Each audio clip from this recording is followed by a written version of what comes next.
You ready?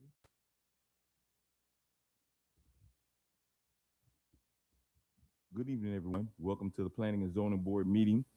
The date is August 13th, 2026. The time is approximately 6:30 p.m. If anyone wishes to speak on agenda item, please complete the public comment card and give it to the Planning and Zoning staff prior to the board discussion and before the public comment section is announced. In no event will anyone be allowed to submit a comment card to speak on agenda item after the title of the item is read or considered. The total time allotted for each member of the public to comment on each item is 3 minutes. Please be reminded that the Planning and Zoning Board is committed to civility and decorum by members of the public who attend this meeting. We're going to start the meeting off with a moment of silence.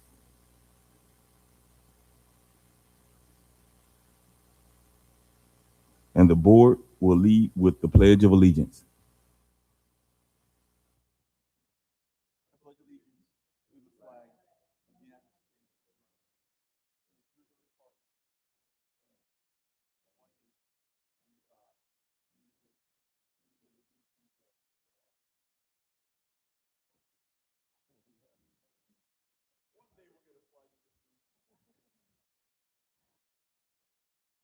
We start off with number 2 with roll call.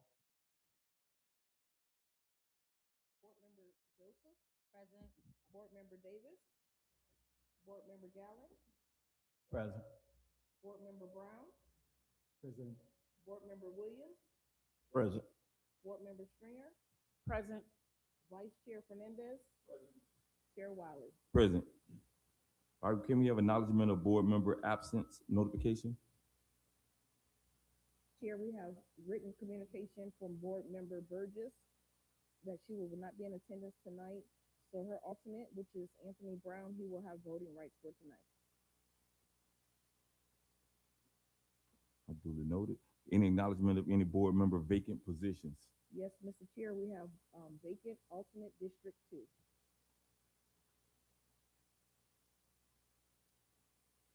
Number 3, do we have any additions or deletions to the agenda? No, Mr. Chair. On to number 4, disclosure. Are there any disclosure by any board members? Mr. Chair, Yes. my company surveyed the cars in item 7A, so I don't think I'll be able to vote on that one. So you might want to transfer the voting rights to somebody else. Okay, have you spoken to Mr. Sherman about that? Um, I'm sorry, Chair. Yes. Did I misunderstand? Did you work as a surveyor for that property? My company worked as a survey for that. But for the company? For the company, you didn't do anything actually on that property? No, I didn't. No.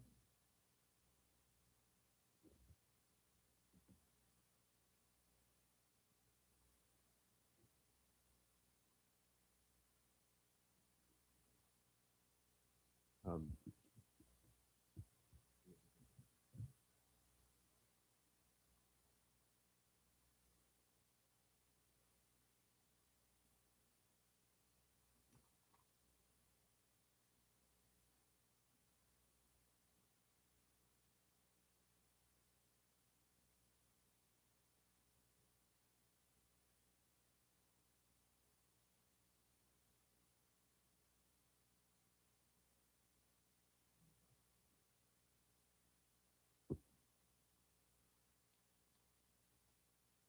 To be clear, just for the record, the, if I may, Chair. Yes. The individual who just spoke, I didn't see them, I could hear the voice. Was it the alternate who is now stepping in for our missing board member? Is it Anthony Brown? Yes. Is that the name of the individual? Okay. So voting rights were conferred to Mr. Brown tonight. So on that particular item, the board can go to Mr. James Gallen on 7A for those voting on that matter, and then resume back to as it stands now for the remaining items.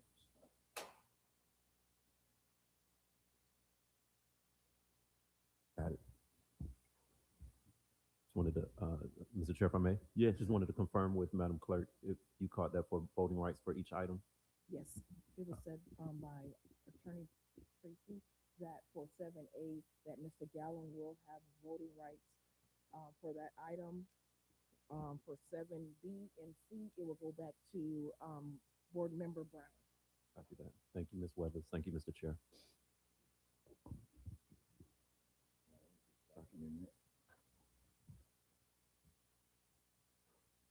Okay. And can we want to have an adoption of the agenda, please? I motion to adopt the agenda as stated and as publicly published. Second. Chair has been properly moved in second. Are you ready for the vote? Yes. Board Member Williams, Yes. Board Member Brown, Yes. Board Member Stringer. Yes. Vice Chair Fernandez. Yes. Chair Wiley, Yes. unanimous vote, Chair. Okay, moving on to approval of minutes. February, February 12th, 2026, minutes provided to us prior to this meeting. yes.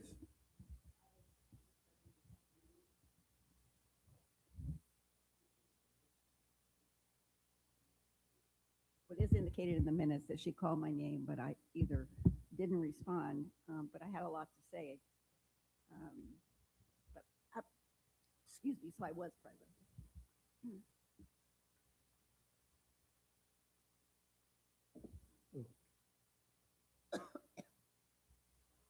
Who's that? Mr. Sherman, in this case, we have Ms. David that participated, but she was not referenced in the meeting In the minutes. minutes.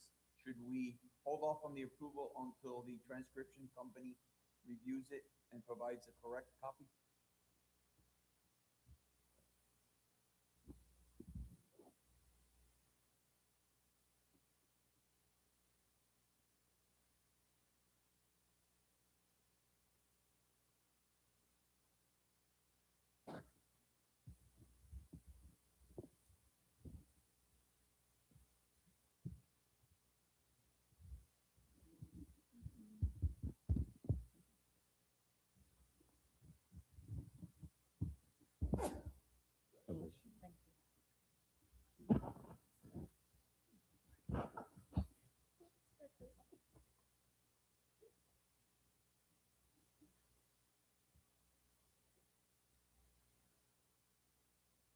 Mr. Chair, if I may, Yes.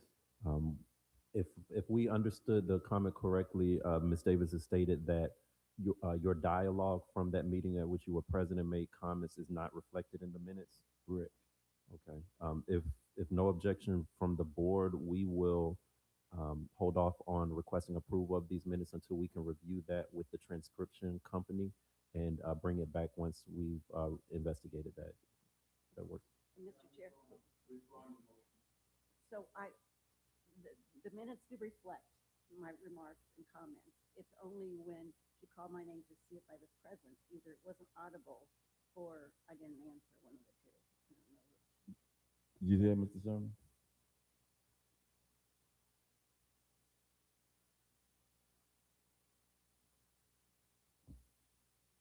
Remarks I made are actually correct. It's just the, whether I was present or not. Couldn't we approve it subject to the change?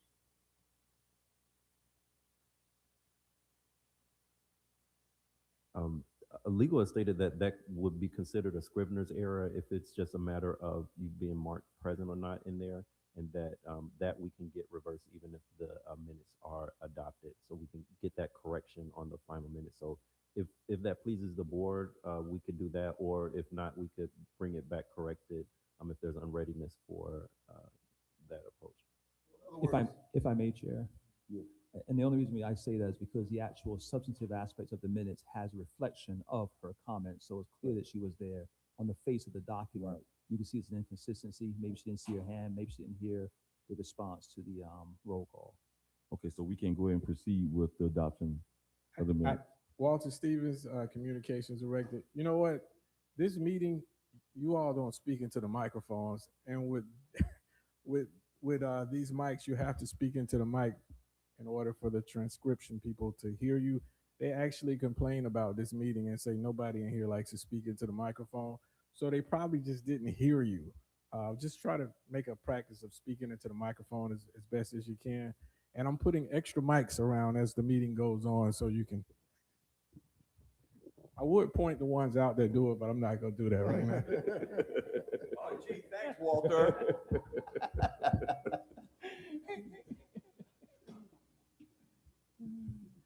So we can go ahead and proceed with adoption of the minutes. So then I have my So go motion ahead. back. My motion is back to accept the meeting minutes of February 12th, 2026. Second. Chair has been properly moved in second. Are you ready for the vote? Yes. Board Member Brown, Yes. Board Member Williams, Yes. Board Member Stringer, Yes. Vice Chair Fernandez, Yes. Chair Wiley, Yes. unanimous vote, Chair. All right, on to number 6, unfinished business. Do we have any? No, Mr. Chair. On to new business. 7A, a resolution of the City Council of the City of Rivera Beach, Palm Beach County, Florida, approving a site plan exception and a site plan, a resolution of the City Council of the City of Rivera Beach, Palm Beach County, Florida, approving a special exception and a site plan request. SP 25-0002, SE 26-0006 by Smiths Nichols, agent on behalf of the applicant Shear Enterprise, Inc. and Catapults LLC, landowner for an assisted living facility entitled the Great Blue Project in the city of Rivera Beach, Florida. The 1.9 acre plus minus 185 square feet subject property control number PCN 5643-423017-001-0010 is generally located on the north side of West Blue Heron Boulevard, approximately plus minus 655 feet west of Avenue S subject property. The site is currently vacant and undeveloped, providing for conditions of approval, providing for applicability, conflict, servability, codification, and providing for an effective date and for other purposes. The presenter will be Principal Planner Kurt Thompson. Thank you, Ms. Weathers. Let's get started. You see here the project location map. The red dot denotes where the subject property is located. You have the rendering there of a 6-story, 65 feet high plus or minus building or structure. Ms. Weathers did a very good job of reading out what this case is all about in terms of resolution, site plan and special exception by the applicant Smith Nichols on behalf of the agent, Smith Nichols, on behalf of the applicant Shear Enterprises, which they are over here to my left, to your right, entitled The Great Blue Project, as you see here. I don't think I need to go over and read that verbatim. You can see that. The site is in existing condition. As you see here, it is vacant property, plus or minus 1.95 acres. Property is zoned general commercial with a commercial future land use designation. What you have here is the zoning and land use map. To the left is the general commercial zoning district, and to the right is the commercial land use designation. Okay.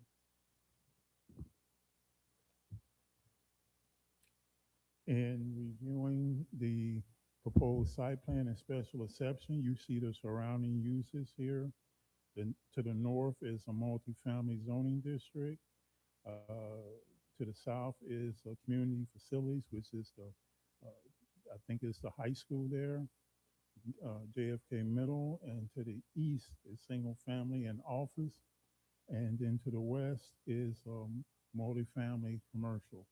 You will also note that to the immediate south of the property, you have also the commercial, which is known as Taco Bell.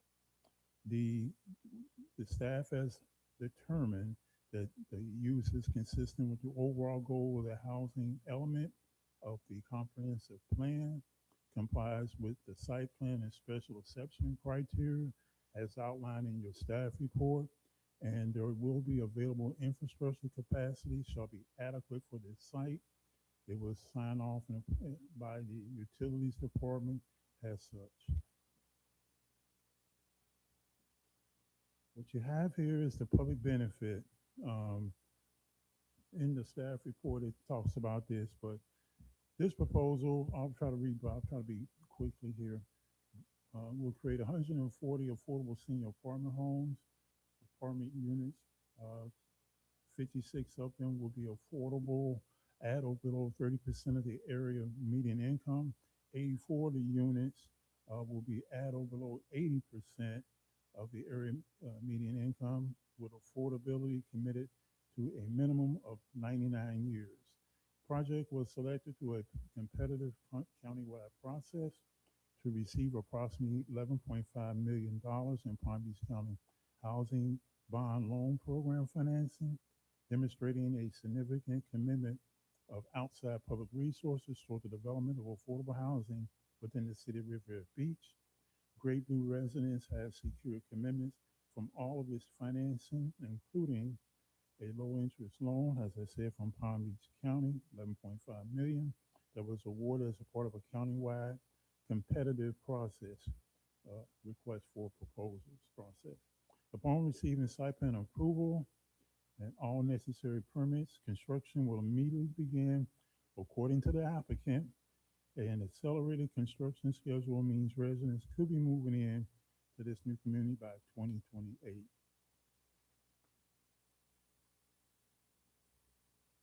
Lastly, approval of the proposed development will allow the applicant to leverage this county investment to convert an underutilized property into permanent affordable senior living.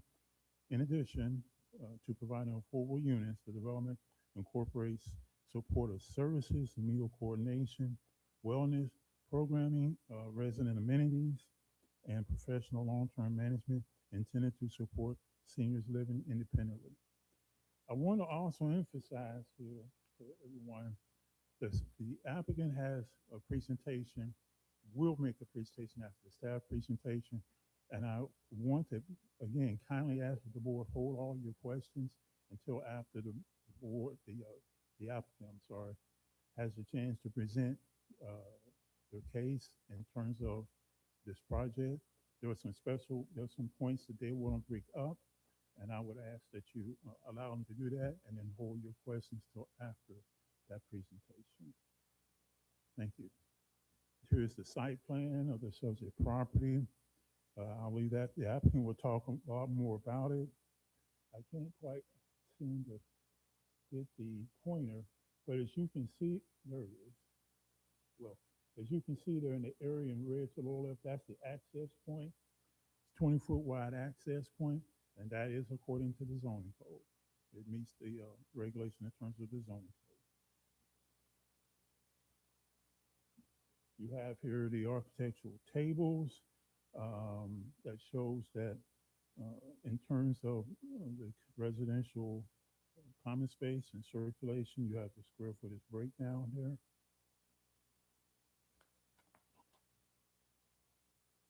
And what you see here in terms of unit type, these are all one-bedroom units. The unit size, I think, will be somewhere in the neighborhood of plus or minus 650 square feet, each one-bedroom unit. The units can vary from 647 square feet to 654 square feet. And you see the breakdown in terms of the number of units per floor. You have the second floor at 24 units, and then the third, fourth, fifth, and sixth floor each have 29 units per floor, for a total of 140 units.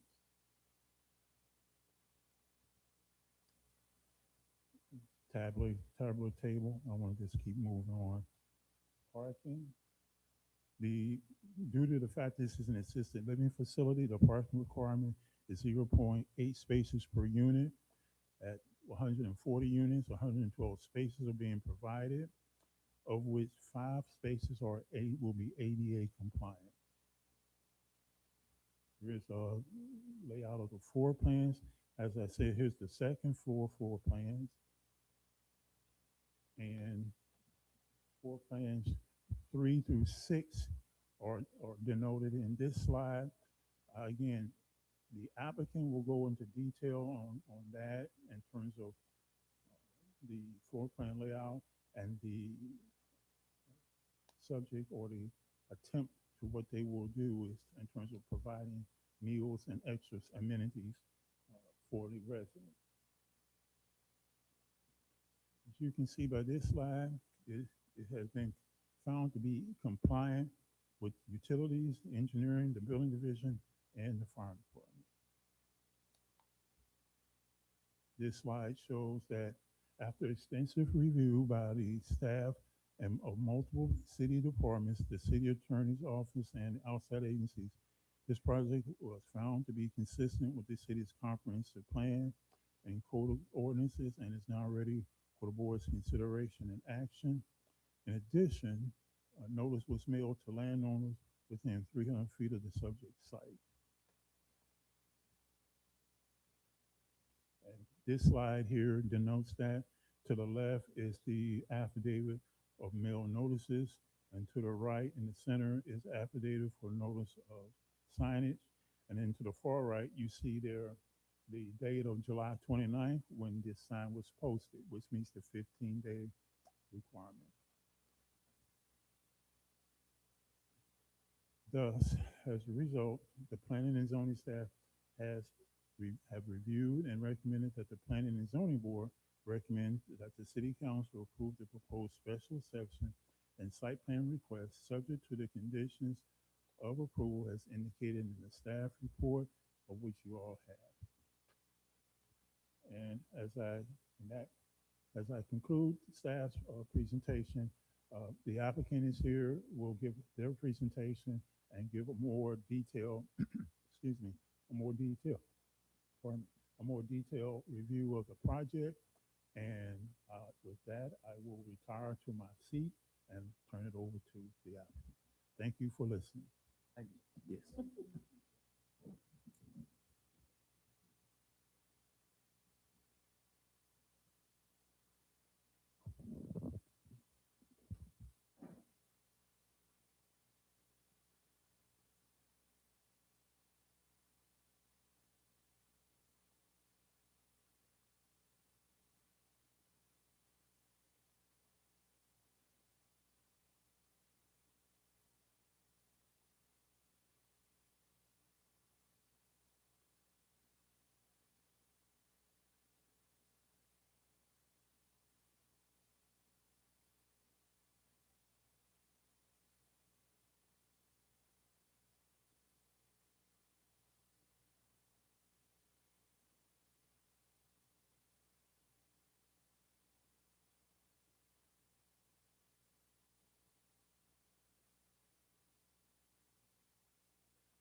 Good evening, Chair, members of the board. My name is Jordan Sperling with Schmidt Nichols. I'm here on behalf of the applicant in support of the site plan and special exception application for the Great Blue Residences. And I want to thank Kurt for doing a great job of his presentation. So bear with me on some of the details, but just want to go through that with you guys. So just before I get into the application, I want to walk you through our project team. Sun Foundation is the primary applicant. Joining them as the co-developer is Rich Global, who's partnering with Sun Foundation to deliver the project. On the ownership side, the property is owned by Catapult LLC, and the site's under a land lease with Great Blue LLP, which is the entity that will develop and operate the community. And we also have our architect here from the Spalding and Olson Design Group as well.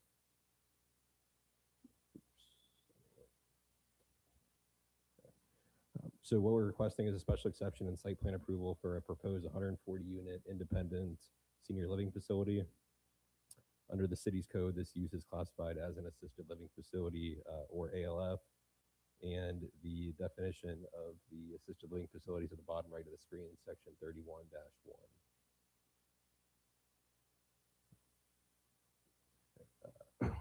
I just want to address something directly, and I'm sure we'll get more into it tonight. The justification that was submitted with this application mistakenly described the intent to comply with both state and local regulations governing assisted living facilities. Great Blue Residences will meet the City of Riviera Beach's local definition of an ALF, but it will not be licensed as an ALF under Chapter 429 of the Florida statutes or under any other state healthcare licensing program. What this project is designed to be and how it will operate as an affordable, independent senior living facility, while also making available an extensive suite of supportive services. The structure allows residents to choose which programs they want to participate in, and it enables them to maintain their independence for as long as possible while promoting aging in place and long-term housing stability. Residents will benefit from wellness programming, meal coordination, and supportive services. These are facilitated by our on-site management team, but administered by third-party partners. Many of these services will be completely free to qualifying residents, and they are designed to enhance the quality of life for those who are in need. So just to close the loop on this, the term assisted living facility in our application is a formal use classification within the City of Riviera Beach's development regulations. It is the umbrella category under which Great Blue Residences falls, and nothing more than that. So I'd like to walk through the public benefit this project delivers because our team believes it's significant. This is affordable senior housing, 140 apartment homes in total. As Kurt mentioned, of those 56 units will be affordable at or below 30% of the area median income, and 84 units will be affordable at or below 80% of the AMI. And this isn't a short-term commitment. There is a minimum 99-year affordability commitment attached to this project. This project also has secured county investment. It has been awarded a $11.5 million in financing through the Palm Beach County Housing Bond Loan Program, and that award came through a competitive countywide RFP process.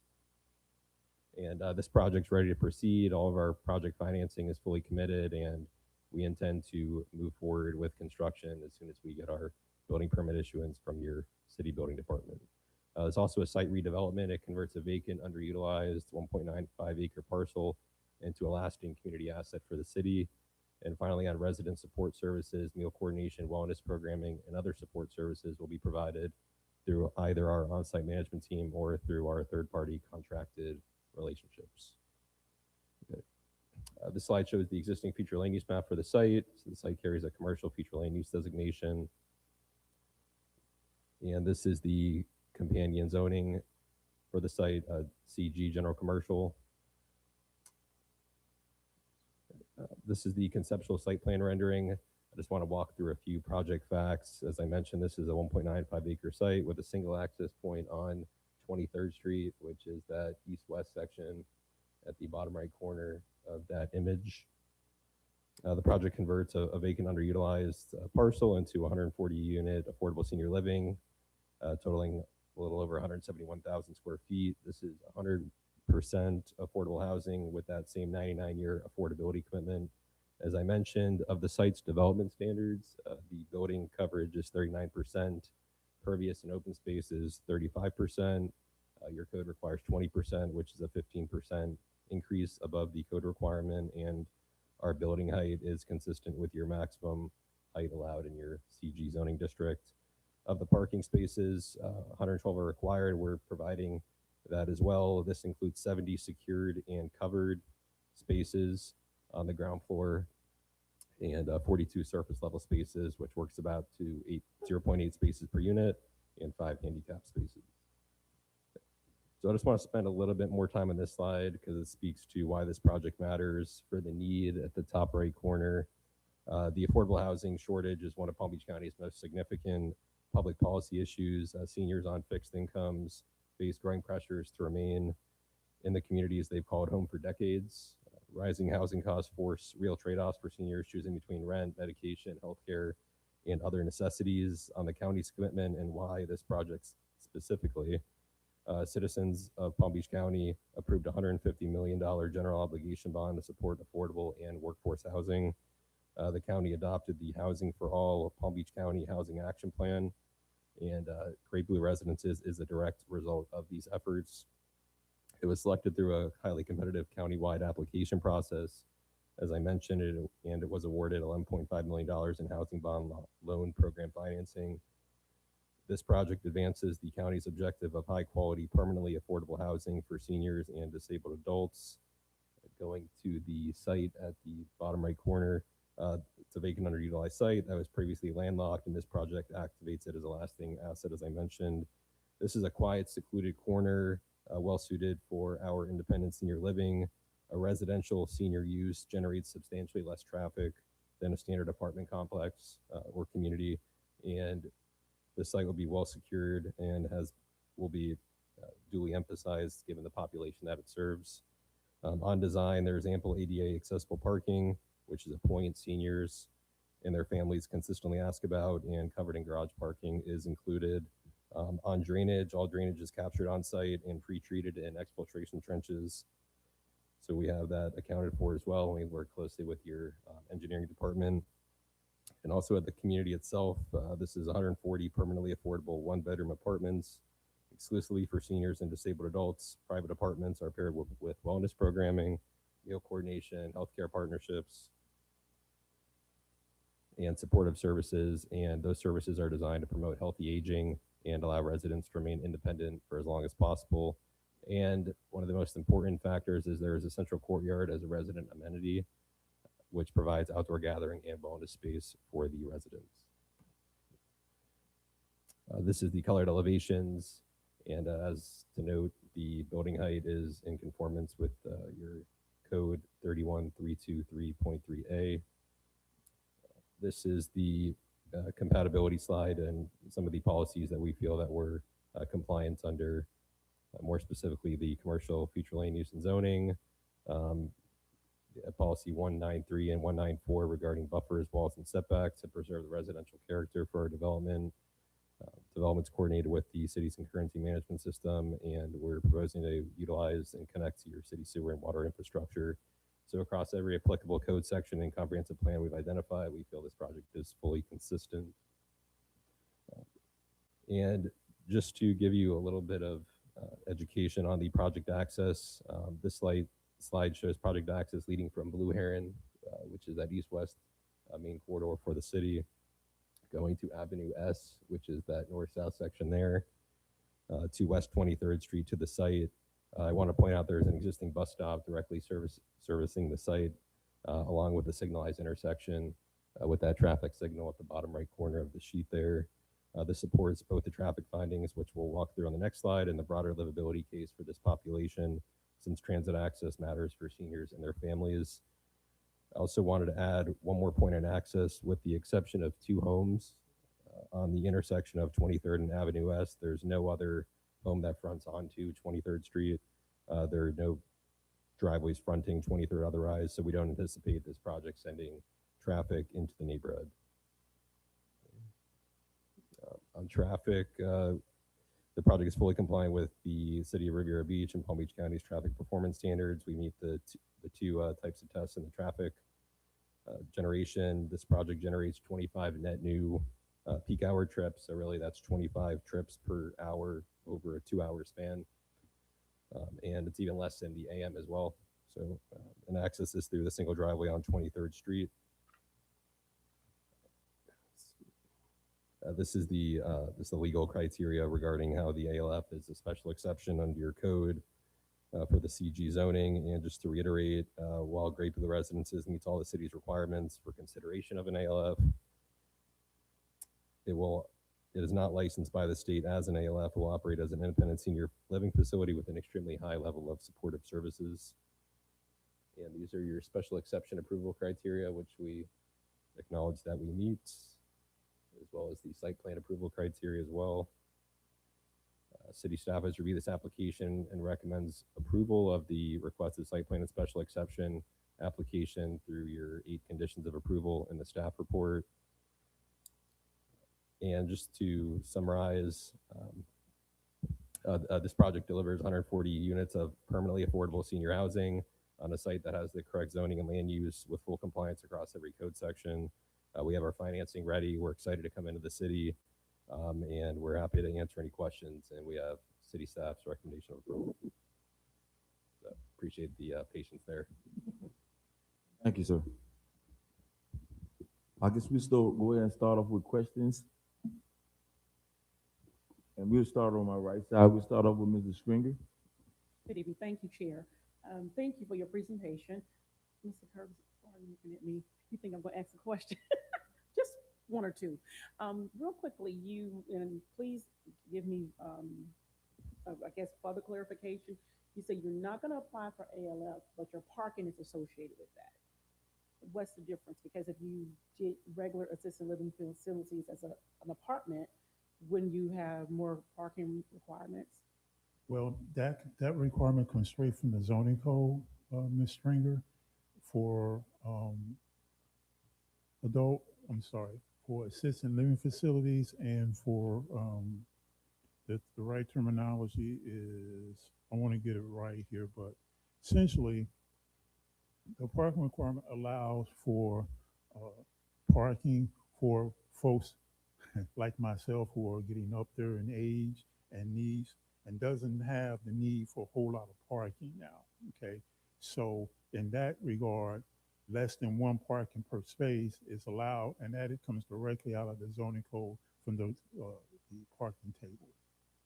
Right. I read that part, but I guess I'm still not clear on the ALF part. So you're saying if it wasn't an ALF or not, because it's a senior living facility, they still don't have to have the one per. They would still have the 0.8, yes, The ma'am. 0.8. Okay. I am saying that. Okay. And then Chair, if I may follow up. Mhm. The other thing, and maybe I missed it, it stated that the South Florida Water Management permit was pending. Did that get approved as of yet? Well, and I have to defer to the applicant here because they're still working on that, but I would think that's a part of the permitting process too, okay? But I'll let the applicant answer that.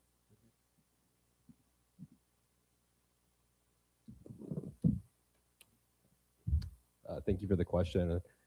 Really appreciate it. We're still working through the South Florida permitting requirements, but we still believe that the site meets all the applicable criteria. And as soon as we get our approval, we'll be moving forward to get that permit issuance, as well as all the other required permits. And one last, just a correction, Chair, if I may. On the agenda, it had the reference number SE 26-0006, and the presentation had, and the footer was SE-2, my glasses, I can read the other way, 26-002, and I did 0002, and then I did speak with Mr. Evans, and he noted that that was an error, so if we can make that adjustment as well as permanent It's a records. Scrivener's error because there are two things going on here. You have the site plan and you have the special exception. The site plan is 25-0002, and the special exception is at 2606. So, but it's Scrivener, but it is as I made in the presentation. Thank you. Sir, would you like to come up to speak? Please.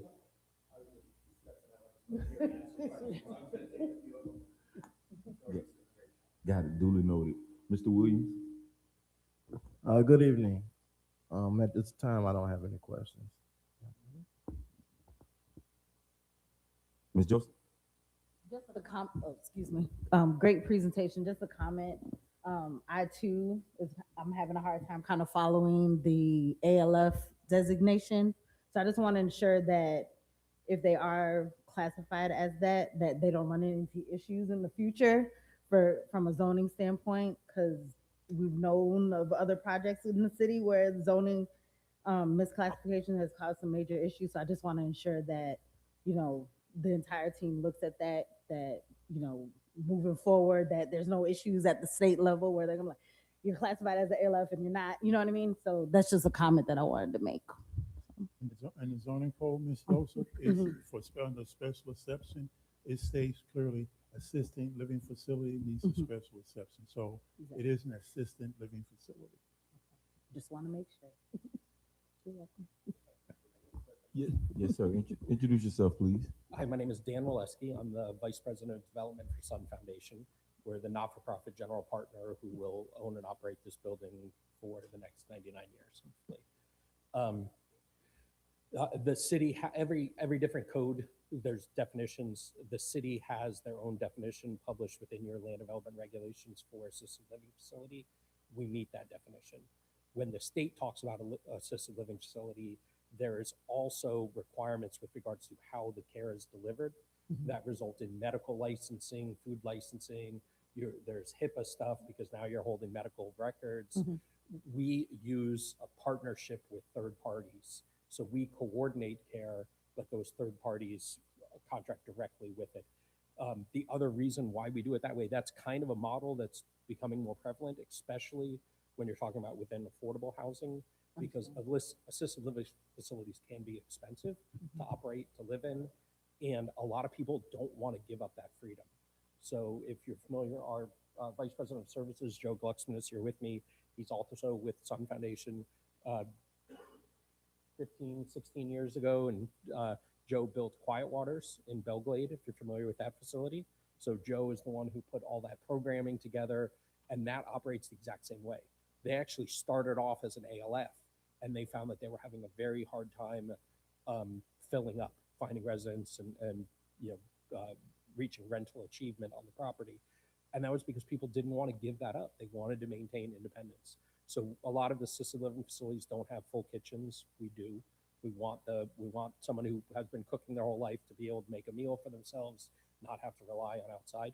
But we do have programs that provide outside meals. So again, the idea is to provide more flexibility, to allow aging in place, long-term stability for the residents.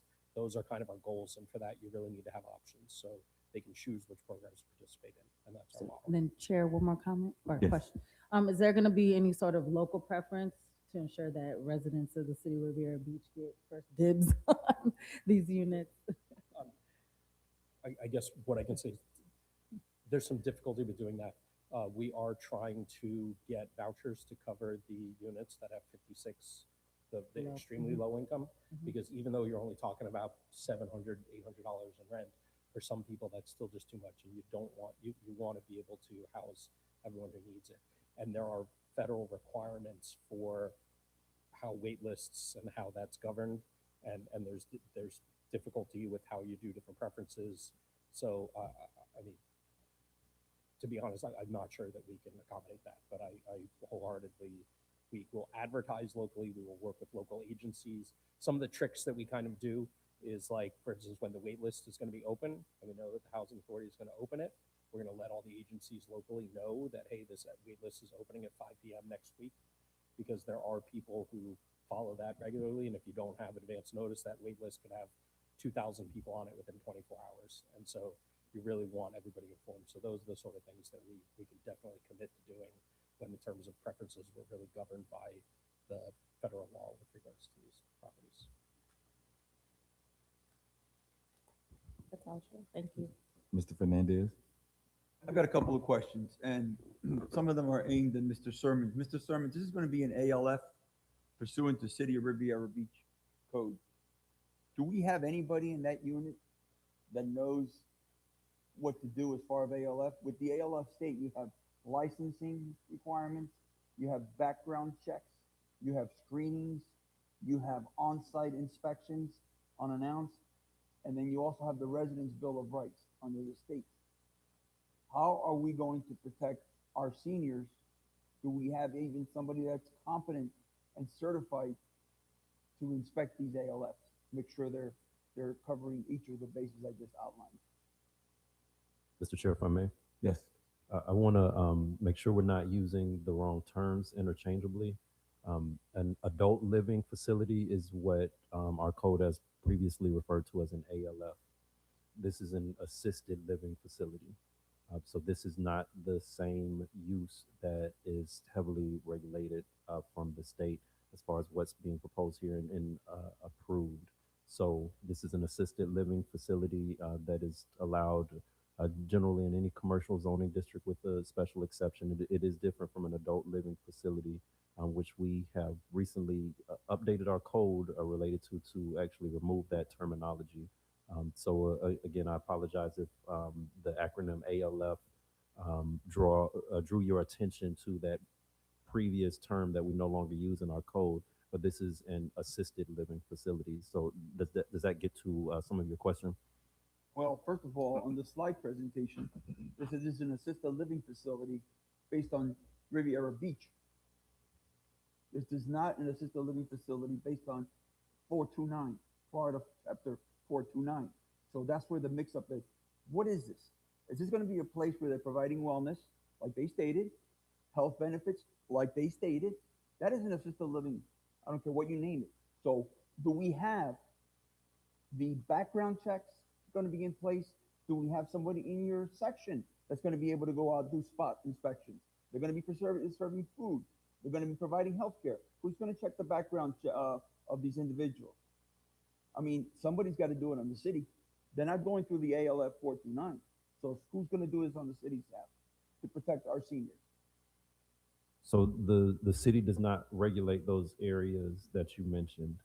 We are the zoning authority as far as locations, but things related to health and safety are not things that the city regulates and inspects. So I believe at the county level, there's oversight and inspections of that. But for what you have before you for consideration, it is the placement of an assisted living facility on this parcel based on our zoning allowances. The special exception criteria does require that you all consider the appropriateness of the location, adjacent uses, circulation, and things of that nature.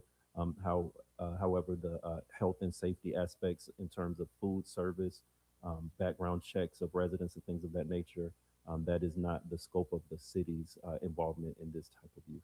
What's the city's chapter? Is it assisted living or is it adult community? What do you call it? This is assisted living facility. So this is not the type of use or the adult living facility for those with health or dependency or substance abuse issues that need housing and special services. This is not that type of use based on what this applicant is classified under in our zoning code. Assisted living facility could just be anyone who needs additional services in their living places, or it could just be a cafeteria and those living in a multifamily development, or it could be additional services being provided. It's really based on the model of the operator of it, but this is not the heavily state regulated use, also often called an adult living facility or ALF, where there's a medical and substance abuse type or psychology or psychiatric types of issues that are being treated by its applicants. That's not the use in our zoning code that this application is classified under. Oh, they mentioned in there here now, they mentioned wellness here. So what's wellness? They're not prevented from I understand offering that. those services. Okay. However, Let me address it. What are you doing? Are you going to be doing background checks?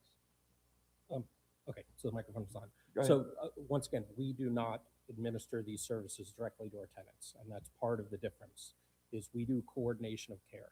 So we have support service coordinators who work with our tenants and help them register for services that we make available to them through partnerships. So the folks who have to be medically licensed, who have to go through the training, the background checks, that would be a home health care agency.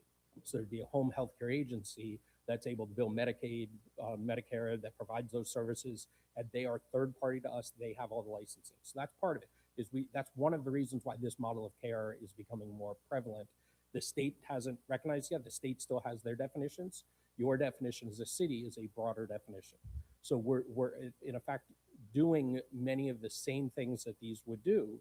We're just doing it through partnerships with other agencies that provide support for the elderly community. And that's how we do it. They get background checked through those facilities. We provide the coordination and the help in getting people registered for Okay, this. so what you're telling me is you're not going to have anybody from your company inside that facility. That's not what I'm telling you. Okay, for the people that you're going to be having on site, who's going to be doing the background checks? It would be operated the exact same way as an independent senior, Right. as a family development, as any other development. So our property manager, so we're in the process right now of building Waterview Apartments, which is a very similar project in Mangonia Park. So these two properties will be operated kind of as sister properties. The management company is the Palm Beach County Housing Authority for Waterview. So Palm Beach County Housing Authority manages 5,000 plus units. They are a government body regulated by the state with a board of directors appointed by the state. That is the management company. They follow all of the standards for property management, for employment verification, for everything that is required for housing. So they're going to be the ones that they will actually be the ones hiring the employee and administering all of that. But again, all those employees are doing is they're helping people who lose their keys. There will be some, we do therapeutic. When we say therapeutic, there's so much with the elderly community, you don't want shut-ins. You want as much activities as possible. So there'll be card nights. Joe, come on up. Joe has lived in. And please breathed this for identify years and yourself for years, the record. Okay, yes, my name is Joseph Glucksman. I'm Vice President of Supportive Services for the Sun Foundation and President of a not-for-profit, McCurdy Senior Housing Corporation. That's the entity that has developed assisted living in Palm Beach County, as well as our independent senior community that won national prizes in Belgrade, Florida, called Quiet Waters. Still operating right now, close to 20 years since we broke ground on that. Yes, we pride ourselves in providing all of those services to our residents that are legally able to be provided. And all of those services are provided, most of those services are provided through third-party vendors, like a home health agency. The way it operates is the resident goes to a physician, just like everybody here, gets an order from the physician that they may need some services. We make it really easy for our residents to see the physician. We provide a physician's office right in the building. Okay? They don't even have to go out to visit the doctor. The doctor's order is given to a home health agency of the resident's choice, all resident choice, and then the home health agency provides that particular service. The home health agency, as well as the doctor, as you know, are all regulated by state and federal rules and are subject to their reviews and their audits. So every person that works in that building will have a background check. What about the? Yep. Okay. We're funded in part, in a big part, by low-income housing tax credits. There's a requirement that every single resident pass a background check. These are investors, low-income housing tax credits. I could assure you that the background checks that are performed are much more stringent than those performed by local government or the Palm Beach County Housing Authority. So everybody that would be within the walls there will have undergone a satisfactory background check. What about the food that you're going to be providing? Who's going to be doing the health checks on the food? Make sure the food is prepared. The Palm Beach County Housing Authority through the state. Will be. They are the ones that would come and provide any inspections, because the operators of the facility, that's right. We don't provide the food directly. Once again, we contract out with entities that are under contract with Palm Beach County, with the local area agency for aging, and with Medicaid to provide foods directly to our residents. They usually provided once a week, 12 meals, boom, here you go. And at sometimes we also have partnerships with Daily Bread Food Bank and so on and so forth, where they'll come to the site and residents will pick up food from there. What about the security, on-site security? So with on-site security, we have advanced key fob access. So everyone who comes in and out, we know exactly when they are. The only way to really access the building is through a lobby on the first floor, and that's secured with key fobs as well, so you can't get in and out of it. The elevators after hours require a key fob to operate. There are security cameras throughout the building, but essentially it is an independent living facility. It's an apartment building, but it's an apartment building that provides so much more care than a standard apartment building. But So it's not, no physical security personnel. We do not have a physical or any armed security for the seniors, no, sir. Just looking after our seniors. Thank you, sir. Yes, sir. Thank you. Mr. Gallen? I have a couple of questions. Was there a meeting with any of the residents around that area about this project?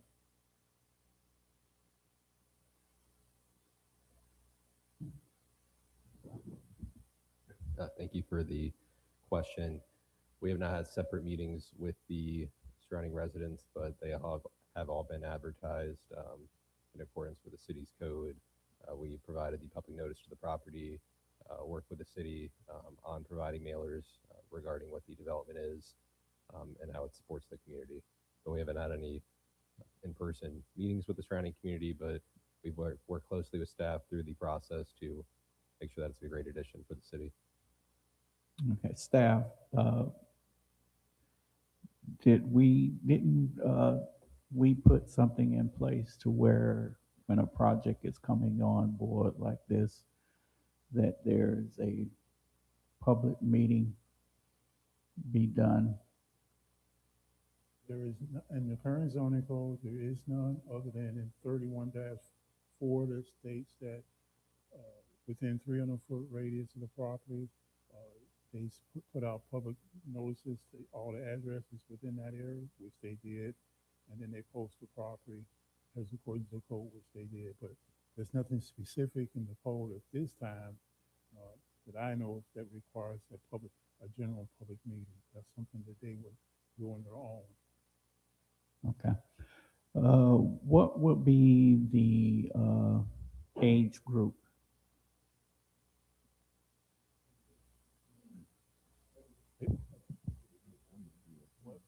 What would be the age group of these residents? So the targeted age group is 62 and older, although we do the state allows for a facility like this for up to, I believe it's 15 or 20% to be above the age of 55 with a disability. So you're allowed to take adults that are, either have a physical or mental, necessity that requires some additional care. They're allowed, otherwise it's 62 and older. Okay. On your presentation, you showed a bus stop on Blue Heron. How would any of the people there get to Blue Heron from that facility if they need to catch the bus? So as part of this, we're building a new sidewalk that will connect all the way down Blue Heron. Absolutely. Yes, we are. We want to make sure, and this isn't, I can't commit to anything here, but we are working with the property owner who owns the property next to Taco Bell. And we'd love to see something go in there that's kind of like a breakfast place or something where the seniors can go get coffee and sandwich in the morning. That, we want them to come in and out of the building. We want them to be active. And so that property has been vacant for too long, and we're working with that owner. And I think having these units right there locally creates the demand where we're getting a little bit more interest, where somebody may not have wanted to put in a breakfast place or some smaller thing, but all of a sudden you have 140 seniors living behind you, that all of a sudden becomes a viable thing. So we're hoping to do that as well, but we definitely want the walking access throughout the community. We are connecting it to Blue Heron. Okay, thank you, Chair. Yes, Davis? yes. I'm an alternate, so I don't get a vote tonight, but I'm rather curious. Is there any ingress and egress at all onto Blue Heron? So at this point, there will not be until that lot gets developed. But staff has asked us to provide provisions within our design to allow that property to connect through. And I guess there's some concern when there's heavy traffic or if there's an accident or there's problems that people can't make a left out of those developments. And so the ability to get to 23rd and be able to make a left-hand turn at a traffic light could be a lot safer in some circumstances and conditions. So that would be part of the site plan approval when the commercial property comes in for development. So at this time, it will not be connected, but there's a provision that would allow this board, the commission, to require that of the commercial property. And so we're basically doing our part in connecting up to where they would be. But at this point, it's not going to be connected. All right, a couple more things. I notice in the title it refers to this as a resolution. Is this a resolution of the city that's already been approved? Or is this a proposed resolution to go before the city council? This is a proposed resolution, Ms. Davis, that will go before city council. What you all do is make a recommendation to council, and then council will make that final call. Are there any other assisted living facilities nearby? Any other facilities nearby? When you say nearby, you Assisted mean- living? To my knowledge, ma'am, along Blue Heron and there are no other assisted living facilities to my knowledge. I'll have to defer to the applicant, but I know of no other than, because most of that area along Blue Heron is commercial oriented. And then just to the north, you got single family residential to the east, multifamily to the west, and that's a gated area to the west, as I'm sure you realize. And then you got Blue Heron to the south, and then you have JFK Middle School further south of that. So, to my knowledge, and like I said before, I know of no other assisted living facilities in the area. Now, further down the street, you have the VA hospital, but That's military. That's a military hospital. Yes, ma'am. Military trail. Mhm. So mostly this is all commercial in this particular area. In the And it's a immediate- it's a main corridor from I-95 east and west. Does that really fit in? I know we don't, aesthetically, it's not up to us to decide what it's supposed to look like, but it's rather large in an area that is an east-west corridor, which is very important to us. And it's a lovely facility. I just don't believe it belongs there. But I don't get a vote tonight. So thank you. Let me just say real quickly, the board has three options here. The first one is to approve it with conditions as in the staff report. The second option is to approve it outright, or your third option is to recommend to the council to deny it. So those are your three options.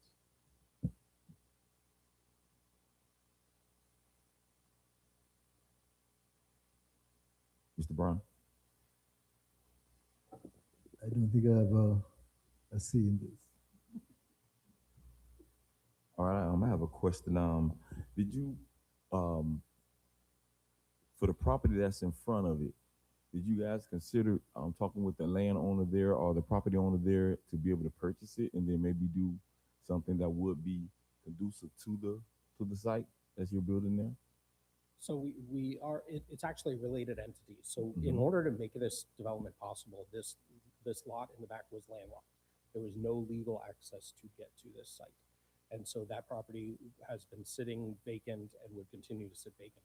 So the Nathan Rich, who is an associate of ours, was able to purchase the back parcel and the front parcel, and then he's leasing the back parcel for the development of affordable housing. And in order to do that, he actually had to record an easement on that commercial property to allow that legal access. And we actually had to get Taco Bell and O'Reilly Auto Parts to sign off on that easement because they're part of a similar HOA. So all of those businesses have signed off on it, all those owners have. And absolutely, we are working with Mr. Rich to try to find the perfect tenant that would both be synergistic to provide additional value to our seniors and for our senior community to provide additional value to that business. Also, for that property for 23rd Street, I was thinking the same thing that my colleague was thinking. I don't assume that there will be a lot of traffic going in and out of the facility. So we wouldn't have to have any kind of necessary road adjustments or any changes on 23rd Street. Because I know it's a pretty narrow road. We do have to pay to improve parts of 23rd. So, so if you look at 23rd, all of the houses on 23rd, except for I think the first two, when you come right off of Avenue S there, all of those face the other direction. So they either face north or they face south. So if we've got we back up that, so if you can see here, all of the houses to the north of it. Can you possibly zoom in on that, please? So if it's possible. Google Maps. I don't know if we,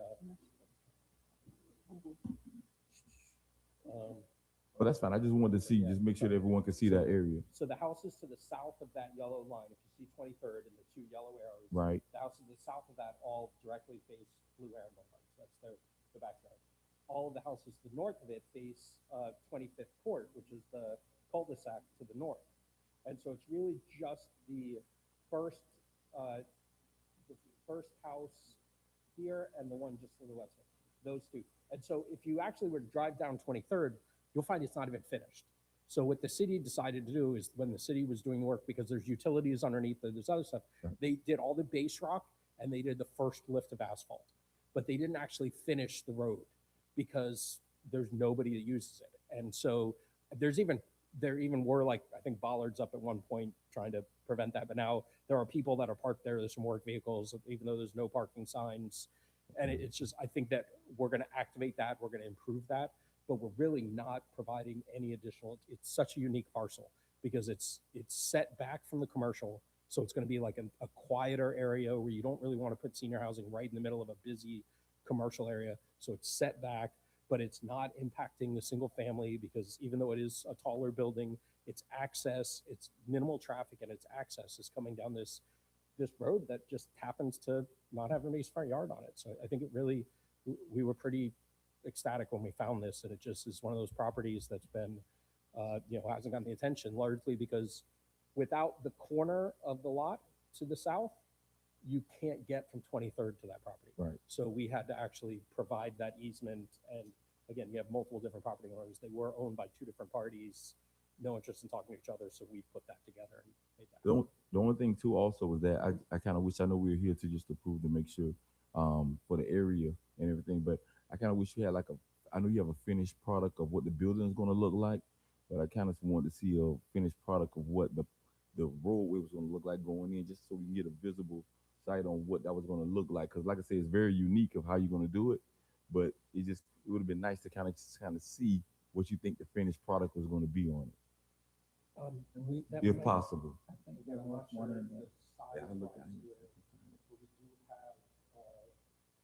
Yeah.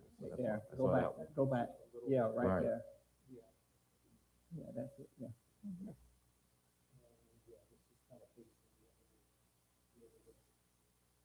In this picture, 23rd is the top left of the screen. So you're looking at it from the back of the building here. Go back one. Yeah. One more.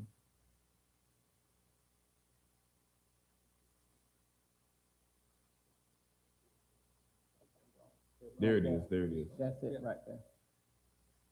So, I actually have another slide here that might, we have a couple slides at the end here.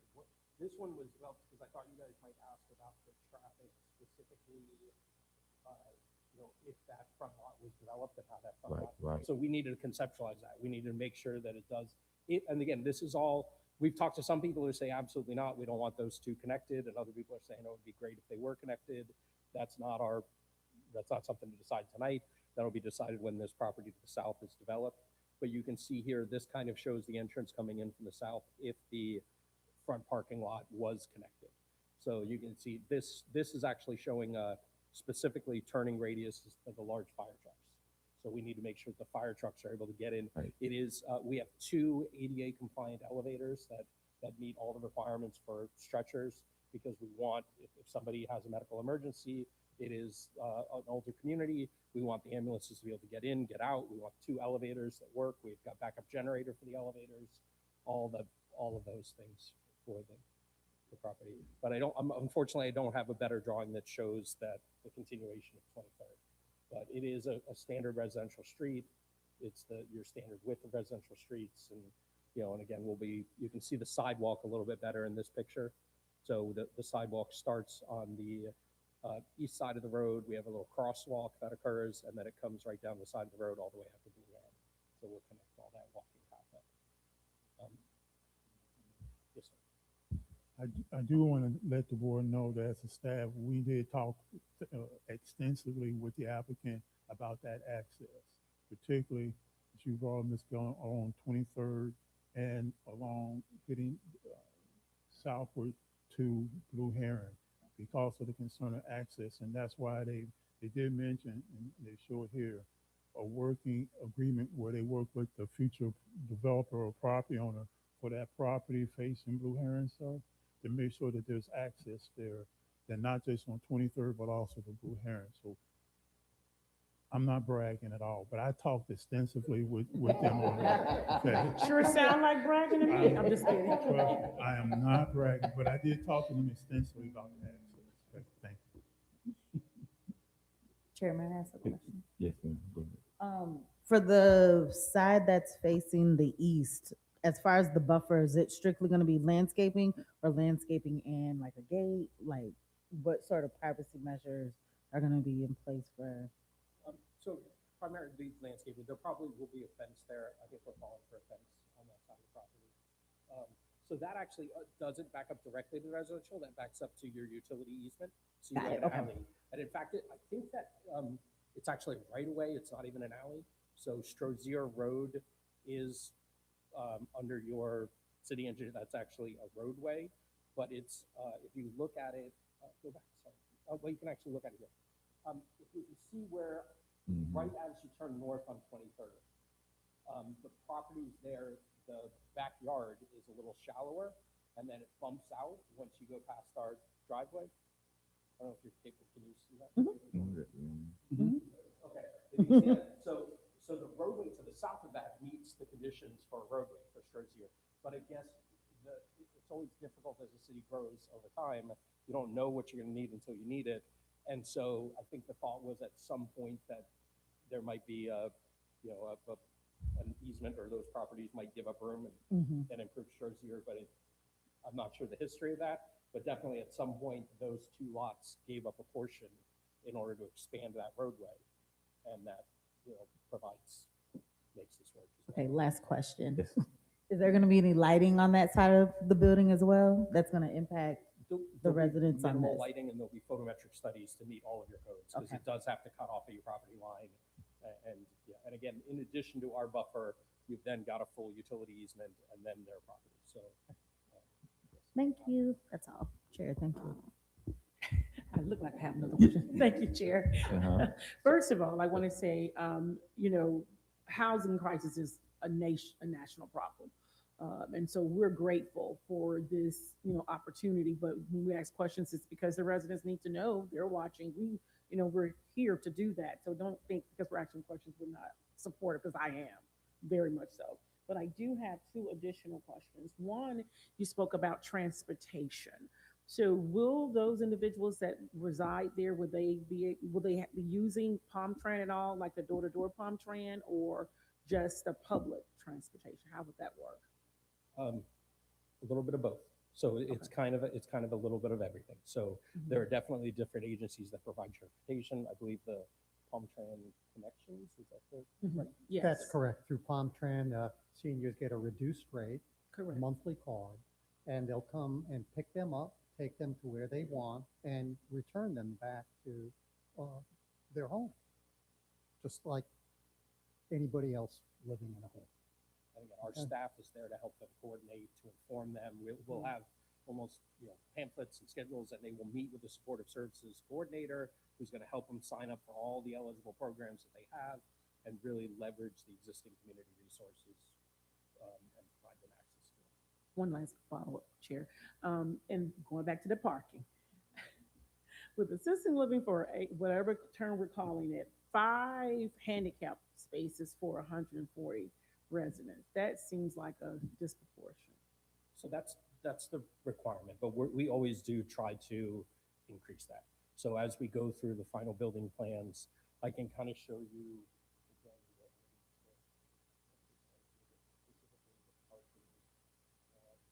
So this is underneath the building. So this always becomes something when you get past site plan, you start getting into engineering, you start looking at your column layouts, you start looking at your soil boring and foundations.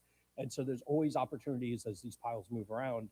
We have very wide lanes throughout this garage that it's definitely possible to provide some additional spaces. You'll also note here that each of the handicap spaces are not necessarily doubled up.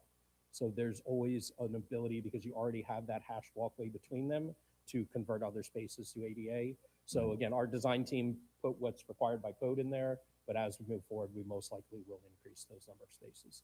And also, this is a really nice feature we didn't talk much about, but covered secure parking underneath the building for affordable housing is really kind of unheard of. Usually it's surface parking and you're parking, across the road from your building, but being able to come directly down on the elevator, which is the center bottom there, and walk out the elevator and have your car, even if it's pouring rain, you're out of the elements, you're secure, there's cameras. That's a really nice feature that this building has. Thank you. Sorry, I just want to add to board member Lucy. Yeah, this is going to be a very lush, dense, Florida palette for the landscaping. There's an existing 6-foot wall along the northern western portions. It's to be fully fenced in. All the lighting is going to be contained on site. We've worked really hard through your code to make sure we have provided the appropriate photometric studies, but just want to add to that. So we're expecting this to be really dense, lush landscaping. Okay, thank you. David? You have a conceptual site plan. So is it the site plan or is it in This stone? is the site plan, yes. Not So just conceptual. no, absolutely. This is the site plan. We already have funding allocated to it. We already have construction budgets from our GC. When we move forward from this site plan, we will be immediately submitting for permit drawings. John Olson is our architect here as well. He hasn't had a permit to sign yet.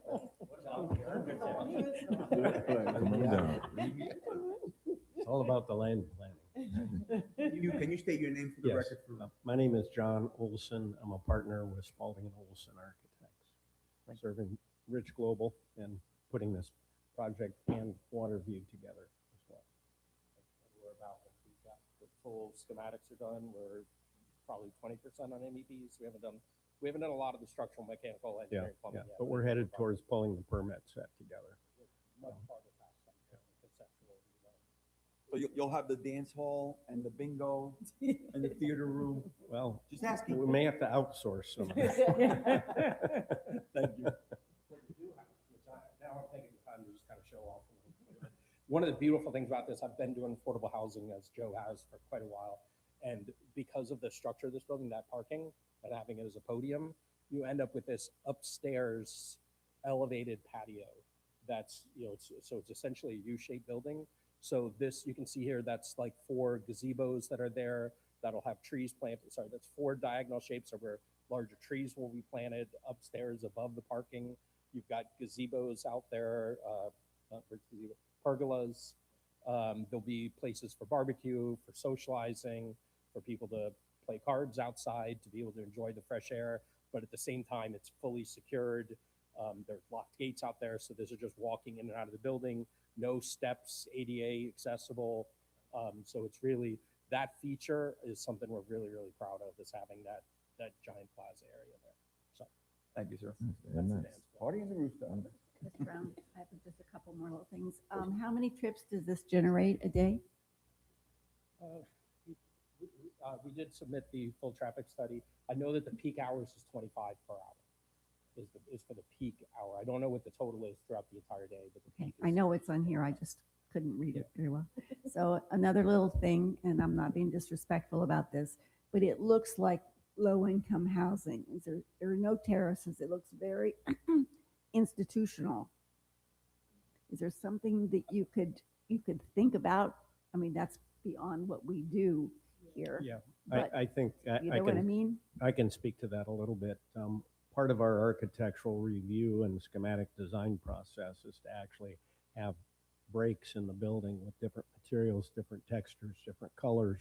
And we also have, you can't see it in these pictures right now, but we do have louvers over the windows so that we can add architectural detail. I think these may not do it justice yet, but we're still developing that, and we can show you more. Yeah. Thank you. Thank you. Sorry, just really quick on the traffic.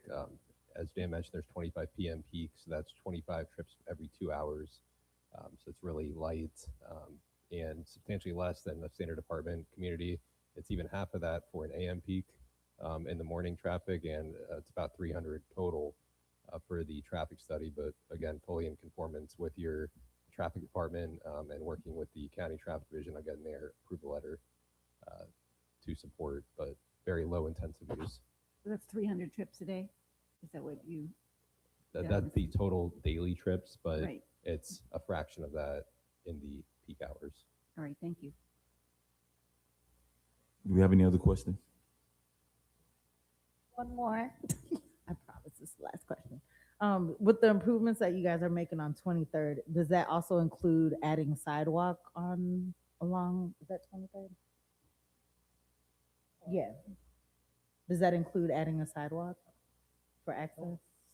I don't Or believe no? that it does. Okay. I think there was some reason why it was, to be perfectly honest, I don't exactly remember, this, but it's one of those where, yeah, I don't think there was either room for it or.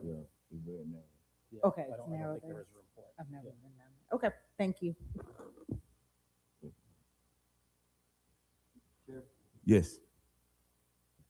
I would like to motion to proceed with special exception 26-0006, site plan 25-0002, as read into the record by Ms. Weathers, explained in detail by Mr. Thompson, our planner, and also all the information provided by the parties here involving this facility. And thank you for coming to the city and providing affordable housing. Second. Chair has been properly motioned and second. Are we ready for the vote? Yes. Board Member Gallen, Yes. Board Member Williams, Yes. Board Member Stringer, Yes.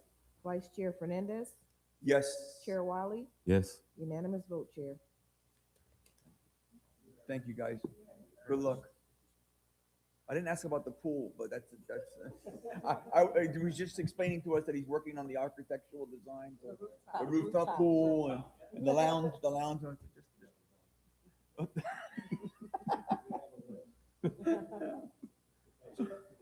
Take care, good evening.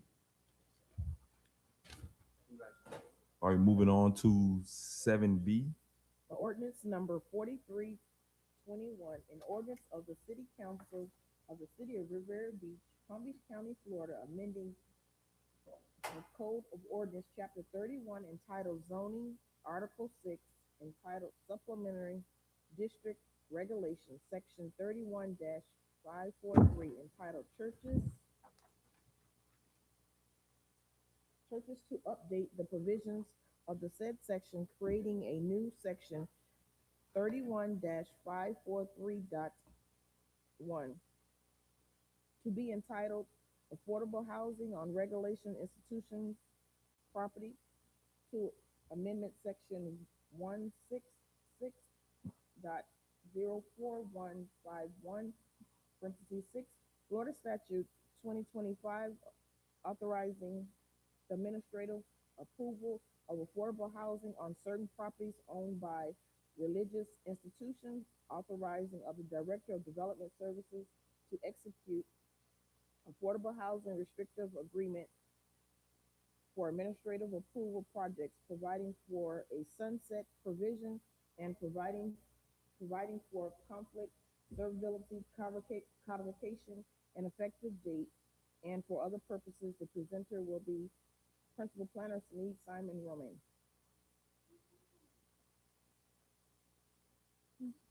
Good evening, Chair. Good evening, members of the board. Good evening, staff, and I have an audience. Good evening, audience, and members of the community. My name is Sneed Simon. I am the Principal Planner of Long Range Planning here at the City of Riviera Beach. And today I have come to talk to you about YIGBY, yes, in God's backyard. If you notice the play on of Not in My Backyard. Today we are discussing, sorry, I thought this was gonna pull up my notes, but it doesn't want to, so I'm going to have my computer with me as well. Excellent. Awesome. Today we'll be discussing continual conversation on our housing crisis that we have here in our city, in our county, and in our state. and we'll be talking about we'll be talking about a statute that, a law that has come out here in our state, and how we in our city want to adopt an ordinance to align with that. And as I told you, it is called YIGBI. Come on, pull up. There we go. It's called YIGBI, and we are excited about this today. So let's begin. All right, for tonight, well, we're going to talk about a little bit about the history of YIGBI within our state, the impact that it has on Riviera Beach, the proposed ordinance that we are bringing before you tonight, and our staff's recommendation on how that goes before the council. Housing, as you know, has been a pressing issue, and in 2025, the city adopted the Housing Action Plan, where we discussed creating and supporting policies that support increase of affordable housing here in our city. So in 2025, there was a bill, the Senate Bill 1730 was passed. This was a bill that said it was optional for cities to allow local governments to approve housing on certain parcels owned by our religious institutions. So as long as that at least 10% were considered affordable. What did that mean? So it meant that we can allow churches to come in and say, hey, I'd like to use part of my property in order to put up some housing, as you know, in different ways. And so we were able to say, okay, well, let's review that and let's work with you to do that. But then in 2026, the state they mandate that we work with our churches in order to do this on any property, regardless, on any of church property, regardless of its zoning, as long as they qualify. And their qualifier is there had to be a certain amount of size of the property. They had to ensure that it's owned by the religious institution, and they have to have contained their house of worship on that property for at least about 10 years. Okay. And then after construction of the housing, the house of worship needs to continue to operate. So comparing the two, you have the one in 2025 where it's not mandated that we actually do anything, but it allows us to do if we want. Whereas now now the city is mandated, so as long as they have those special requirements as we talked about. Okay. What was improved is with the mandate, 40% of the units have to be considered affordable, and they have to be affordable for at least 30 years. Whereas 2025 gave local discretion. We can kind of make up our own ordinance in order to allow a religious institution to build. Okay, so we've had lots of inquiries over the years from our churches saying, hey, I'd like to put in this transitional housing, or I'd like to put in a duplex or so on my property. What can I do? And sometimes we have to say, it doesn't really fit because your neighbors, and it's within a single family neighborhood, because as you know, our churches are within our neighborhoods in those cases, right? And so this allows us to look at ways to help support our faith institutions in order to be able to assist the community in these different ways and in this important way.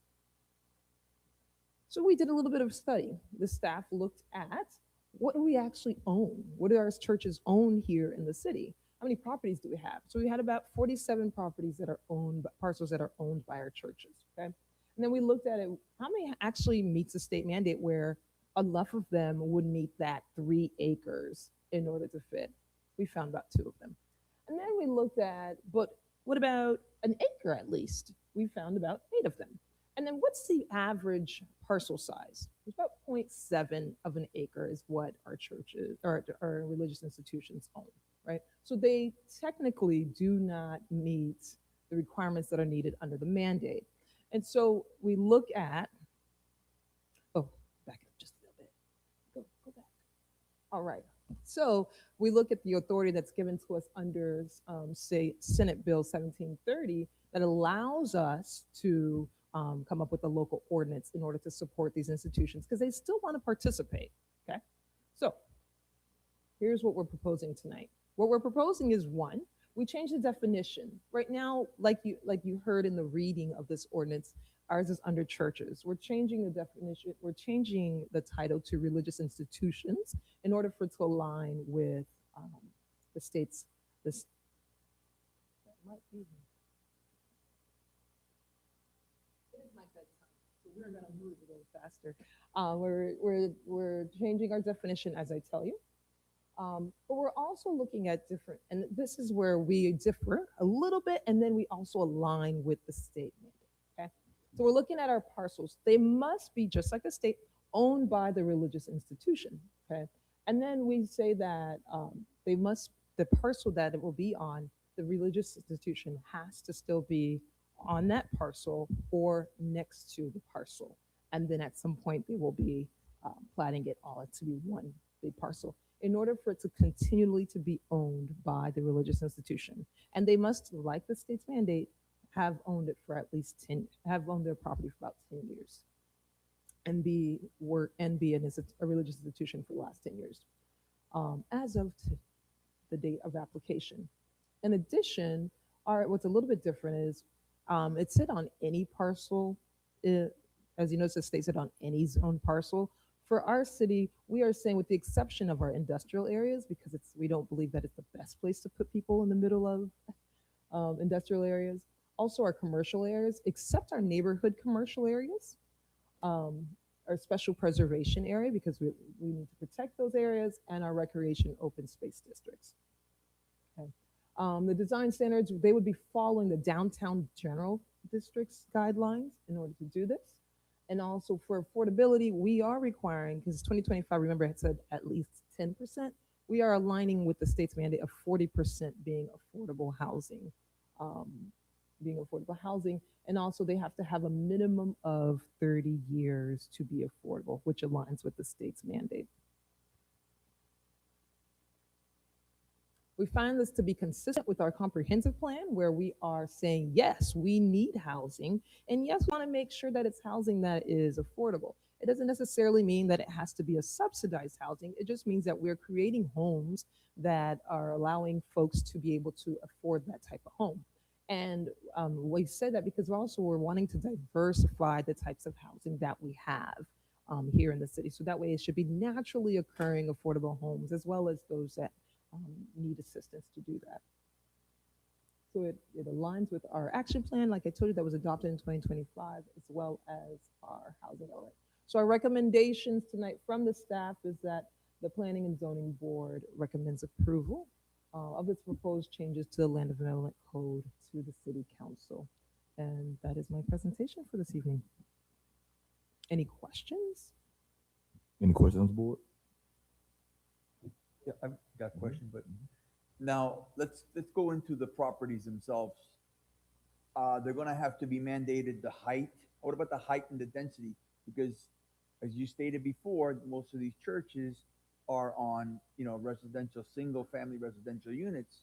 I attended a function at one of them, and if I was to build a 10-story or a 15-story building on their lot, that would not be conducive to the neighborhood. So are we going to be still applying our height and density restrictions? So all of that, yes. So what happens is these parcels are smaller parcels, so they cannot. We can make a nice stick building and make it tall, but the idea is that it is still regulated in the same way that we would have regulated. Mr. Chair. Yes. And I'll just add that that has a 3-story height limit. Okay. What about density? Yeah, the density is based on how much square footage, which provides more flexibility. So if they can fit 1, 2, 3 units, and because all the different properties are different sizes, so rather than limit the number of units, this just has a maximum on how much square footage can fit on each side. Would they be able to go for a special exemption to add more floors, the height and more density? I'm only saying this because, like I said before, most of these properties, I don't mind. We need affordable housing. Nobody can say it, but I want to make sure that we also protect the neighborhood around it. Because if I own a single family home there, I don't want to see a 3-story possibility, and then all of a sudden I add on let's throw a little me-hop in here, and let's throw a little this in there, and now you got a 6-story, and then let's do a little more density. So now you've got a nice 6-story building. Messing up the drive. You know how wonderful our narrow roads are in the city. and congestion. So, Mr. Evans, how would you address that? If they're going to, sorry, Mr. Chair. If they're going to proceed under the proposed Riviera Beach pathway, there would not be any opportunity to go above that 3-story height limit. Perfect, thank you. And to add on, it is specifically in our ordinance that there aren't any variations to what has been established. Thank you. Chair. Can you go back to that slide that shows exactly how many churches has so now really there's only 2 churches that meets the requirements.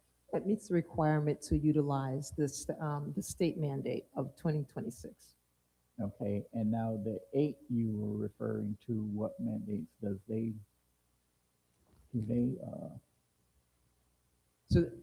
So the 8 is just saying that they have at least an acre to be able to try to do this onto their property, if they so choose. Right now, I'm looking, when we did our research, we found that we have 24 religious institutions that own property here in the city. Of those 24, 8 have more than an acre that would be able to do this. And you have to remember, so within it is that this is my poster stamp, right? And I have my church right here, so it already takes up some space, and then whatever's left over. So it's anyone that would probably want to do this and see if they can fit it into what they own. So not everyone will be able to participate, no. Thank you. Here, one more. So they will be, a religious institution will not be able to start buying properties in the city wherever they want and build there based on their religious institution somewhere else for more than 10 years. Mr. Chair? Yes. The only property that is if it's directly adjacent to their church, which has been in existence for 10 years. Perfect, thank you. Any other questions? I don't have questions, Chair, but I could have a comment. Yes. I am ecstatic and definitely in favor of this. And I want to also give kudos to Mr. Evans for always answering all of my questions. I try to ask as many possible. And so I really, really appreciate that staff went above and beyond what the state mandate is, because if it's one church or 2 church, it still offers an opportunity for more housing. And knowing that Riviera Beach is unique with most traditional churches. If you go to West Palm, many of the people that go to the churches in West Palm, they don't live in that community. Whereas in Riviera Beach, that's totally opposite. Most people that attend churches in Riviera Beach, they actually live in the city. So thank you. And I also wanted to add that there was a group of stakeholders that also began this process of getting this to where we are today. And so it's important for us to acknowledge housing advocates that we have here in the community to do this. Have a need, thank you. I just want to ask a question, just a verification, because I hear a lot of rumors. So by the data here, we have, it's 47 churches in Riviera? 7 properties, parcels that we found. Oh. Not the churches. Would you happen to have a number for that? Because I have a lot of people who always ask me the same question, and I want to Mine give isn't an an accurate exact number. science because I'd have to go back and like really look through it Move all. around But about. from what we found was about 24. All right, you move for a vote.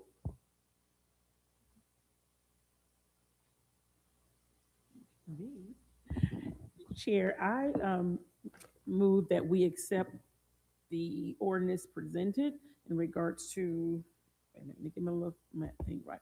Ordinance number 4321 for the adoption of the city's ordinance in compliance, moving a little bit farther than what the state is. And we approve it as read in the minutes. Second. Chair has been properly moved in second. Are you ready for the vote? Yes. Board Member Brown? Yes. Board Member Williams? Yes. Board Member Stringer? Yes. Vice Chair Fernandez? Yes. Chair Wiley? Yes. Unanimous vote, Chair. Let's move on to 7C. An ordinance of the City Council of the City of Riviera Beach, Palm Beach County, Florida, amending Chapter 24 of the Code of Ordinance entitled Minority Employment and Affordable Housing Opportunity Plan to retitle the chapter as the Municipal Employment and Affordable Housing Opportunity Plan, amending section 26-1 and 26-2 to revise definition and provide for local hiring, repealing and replacing section 26-6 with first choice hiring, establishing city residents hiring, outreach reporting and compliance requirement for projects receiving zoning bonuses, amending section 26-28 and 26-11, providing for confirming, revising, providing for conflict, providing for servability, providing for codification, and providing for an effective date and for other use, for other purpose. The presenter will be Principal Planner Kurt Thompson.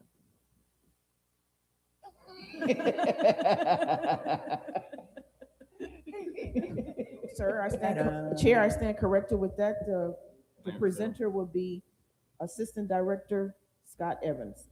Yes, I was surprised. Hello.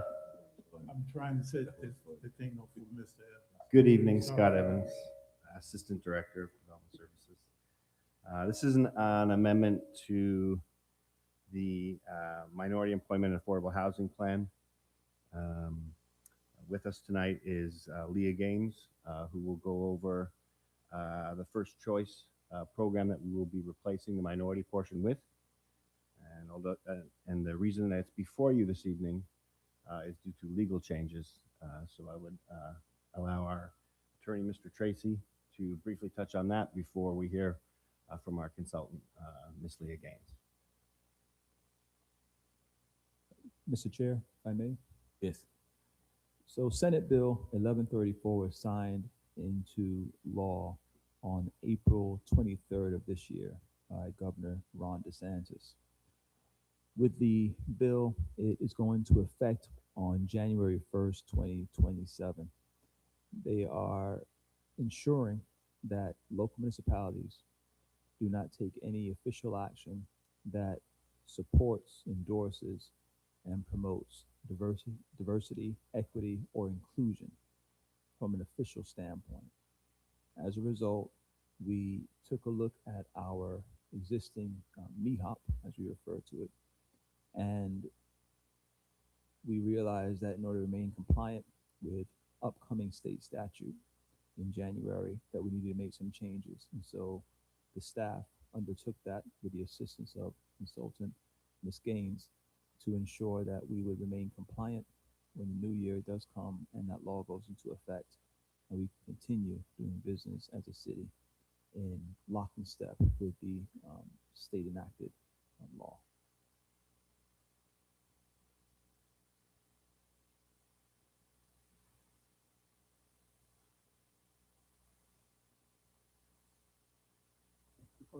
Good evening, board members, staff, and those in the audience. My name is Leah Gaines. I'm managing principal of North Star Strategic Partners, and I have the pleasure of working with your staff here to recalibrate the ordinance so that we are in compliance, but that we have something that is substantive and that will produce some results that's positive for our local residents. As your attorney just mentioned, this our current policy will be void as of January 1st. And so we went through, and I want to just highlight the summary of the changes that we are making to section 26.6, which we have redrafted so that it can be in compliance. Is it coming? Okay, thank you. So there are approximately 8 points that I want to make that summarizes the highlights of the changes. Number one. I'm sorry, Mr. Chair, if I may. Yeah. And while that's coming up, I want to just back up and give a broader overview of the MEHOP program, just in case anyone or our new board members are unfamiliar with it. So in the city of Riviera Beach, I know you are all familiar with, we have several zoning districts. Each of those districts have maximum heights, densities, maximum setbacks, and things of that nature. The city also has adopted the MEHOP program, which is a bonus incentive program that allows developers to exceed or reduce those maximums and minimums within these zoning districts in exchange for a public good. That public good in MEHOP is either affordable housing and or employment benefits to currently minorities is what's written in the program. But as was just mentioned, we are pivoting from anything related to minority promotion or advocacy based on what our attorney just stated. So in general, the program allows developers, for example, to get an extra floor of height in exchange for affordable housing and or employment benefits.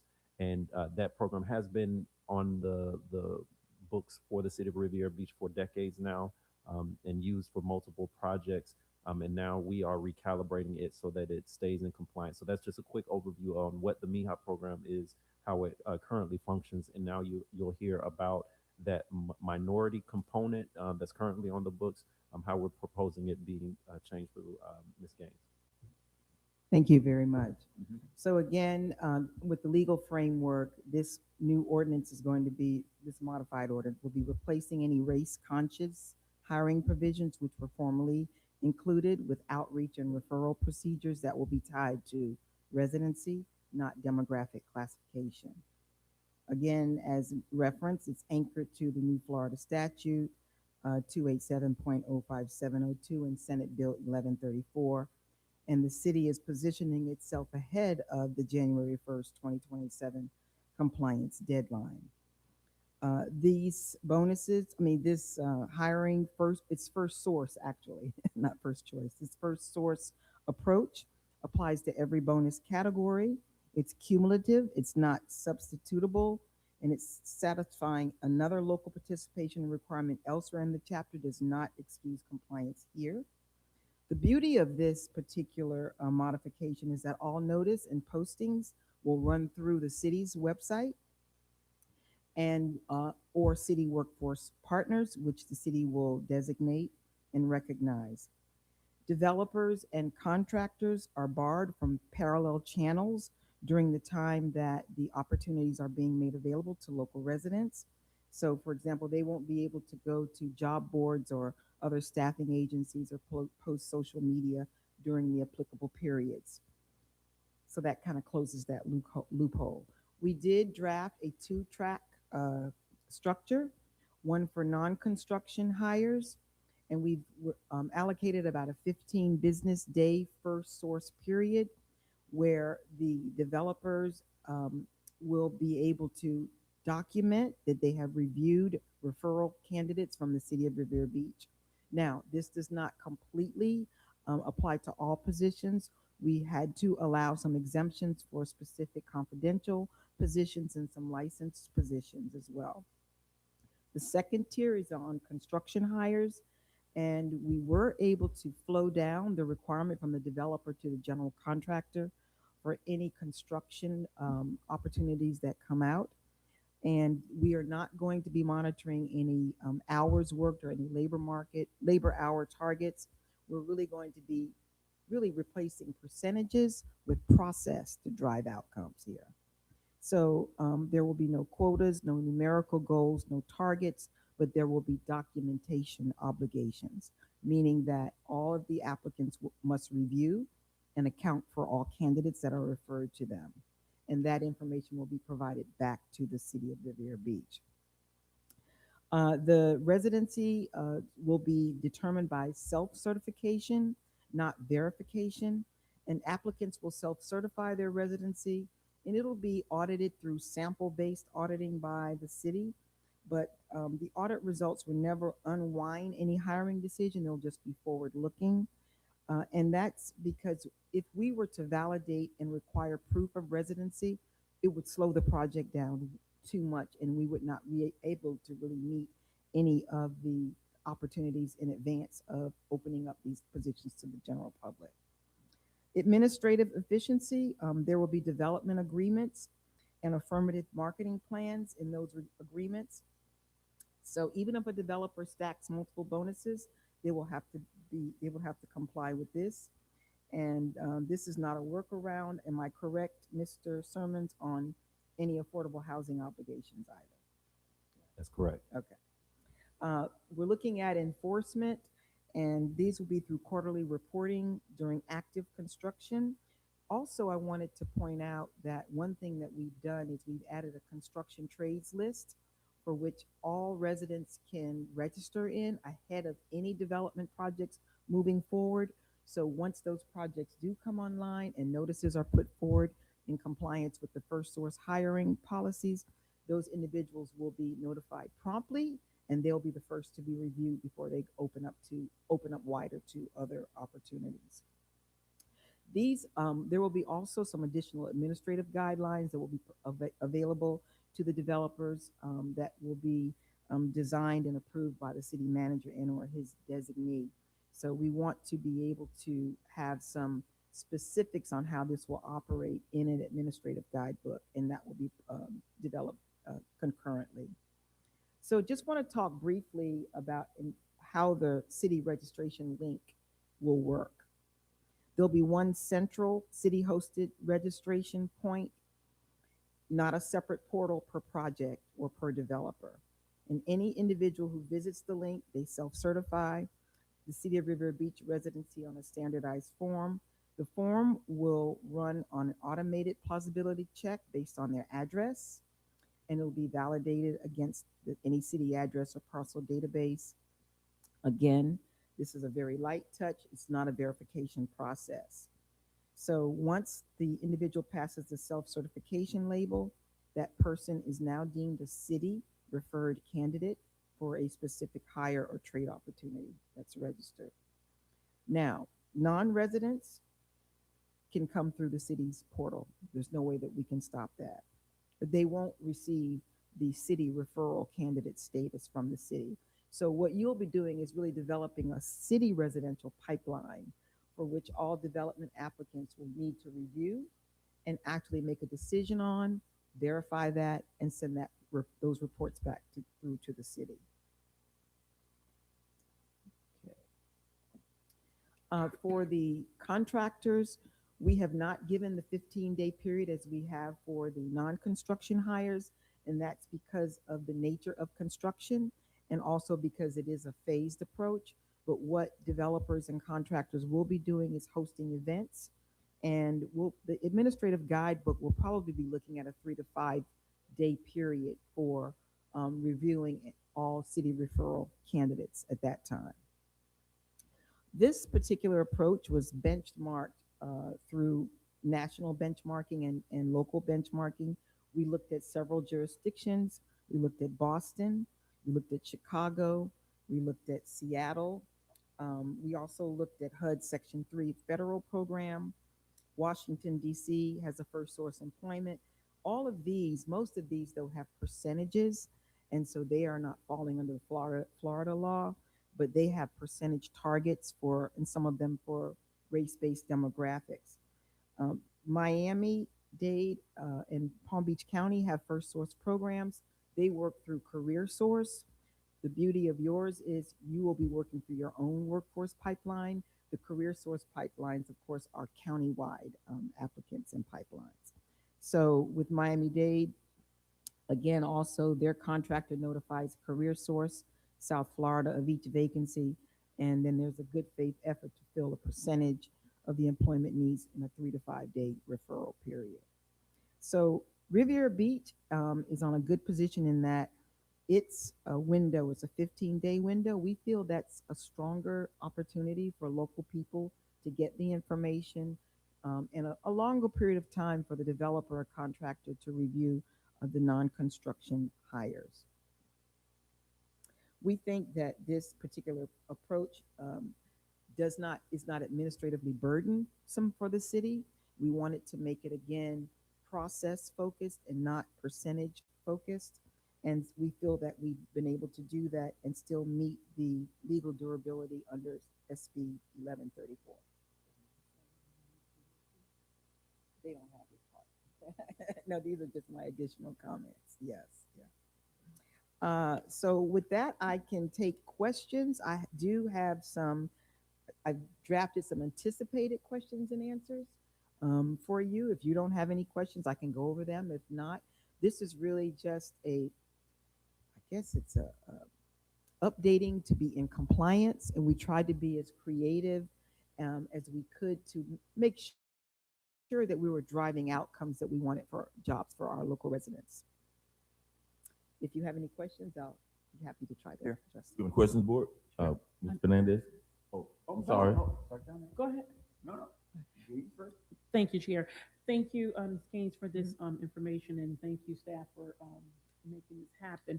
I just have one quick question. You mentioned notifications. How would potential applicants be notified that something is coming up so they'll know to go to the website?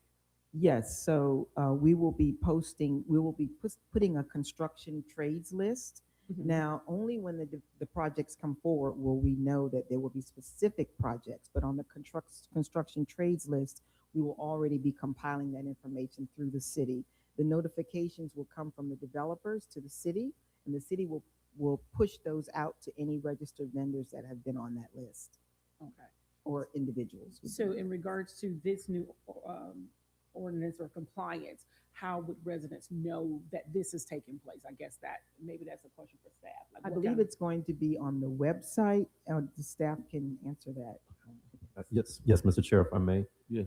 We're in the early phases, and it would require collaboration with our HR department, our website through IT, our marketing department, that if this program is satisfactory to council and it's adopted, we will have to have a advertisement marketing campaign to get the word out that the city has this new program that residents can take advantage of.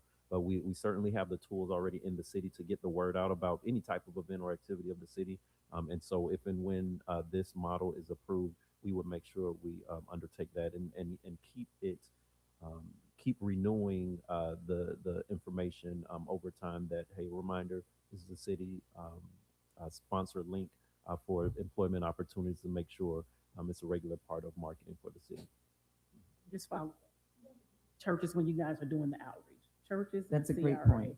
Because we say that, and I know because I'm at the meetings or watching it, but I can guarantee you, and this is great, but you have a lot of small businesses are looking to grow and advance, and they're not aware of it. And so we just got to push a little bit farther and get it to the community, and not just thinking people are going to ride by, or somebody like me to check the Facebook page every day or website. Understood. I was looking to see if our marketing director was still back there in the back catching the notes on that as well. So thank you. Definitely understood and notes taken. It's a great recommendation. Inside the ordinance, we're only referencing city designated partners, but certainly churches can be a part of that as well. Thank you. I have a question, Chair, if I may. Yes, you're Mr. Williams. All right, about the hires. I know that you said when the developers put it out there and the residents will be notified, is there anything guaranteed, like they have to hire a certain percentage of the city? Unfortunately, no. We removed all the percentages, but what we did do is there's a certain period of time where they're only going to be reviewing city referral candidates, and then they have to document to the city that they reviewed those persons and why they were not considered for hire. But there's no targeted goal or there's no percentage goal that we're holding them to. Yeah, unfortunately. Sometimes people say, well, I gave them an interview, right, but never had any real intention on. I understand. Yes, yes. That's all. Fernandez? Yes. We have had this unofficially here when developers come up to the podium and bring up development. We've had a little condition attached to it. Yes. Hiring local, but I'm glad they're now, I'm hoping we extend this instead of like the larger projects to also maybe smaller projects, anything above like a townhome, because we need to hire local, not only hire local, but there's a lot of contractors here. We got a lot of plumbing and supply that employ Riviera Beach residents, electrical supply houses that employ Riviera Beach residents. And we also have the concrete that came here 2 years before to expand their operation. So we do have a lot of businesses here that employ our Riviera Beach residents. Now, going back to reaching out to them, we've also expressed that we asked the developer to hold job fairs when they opened up and to please. There are some requirements for that Right. in this. And we also instituted a requirement that 6 months, I'm glad you're doing quarterly enforcement, but that 6 months after a CO is issued, certificate of occupancy is Mhm. issued, they come back to the city with a report of how many Riviera Beach residents they employed and how many supply houses they facilitated business with. So we had most of this done, and I wish that this would be done across the board, so we share in more of the, because not everybody here applied for the old MIHOP, but I wish that this would go into effect for most of our development that comes before us. Mr. Chair, if I may? Yes. That's actually a great suggestion. As you know, and I know you've been a huge advocate for the companies that come in that are going to have significant employment opportunities to focus on Market 2 and report back to the city on what the results of those efforts were. If this program is put in place, we have a program in ordinance that is very specific to how they market and how they dispose of any city referrals.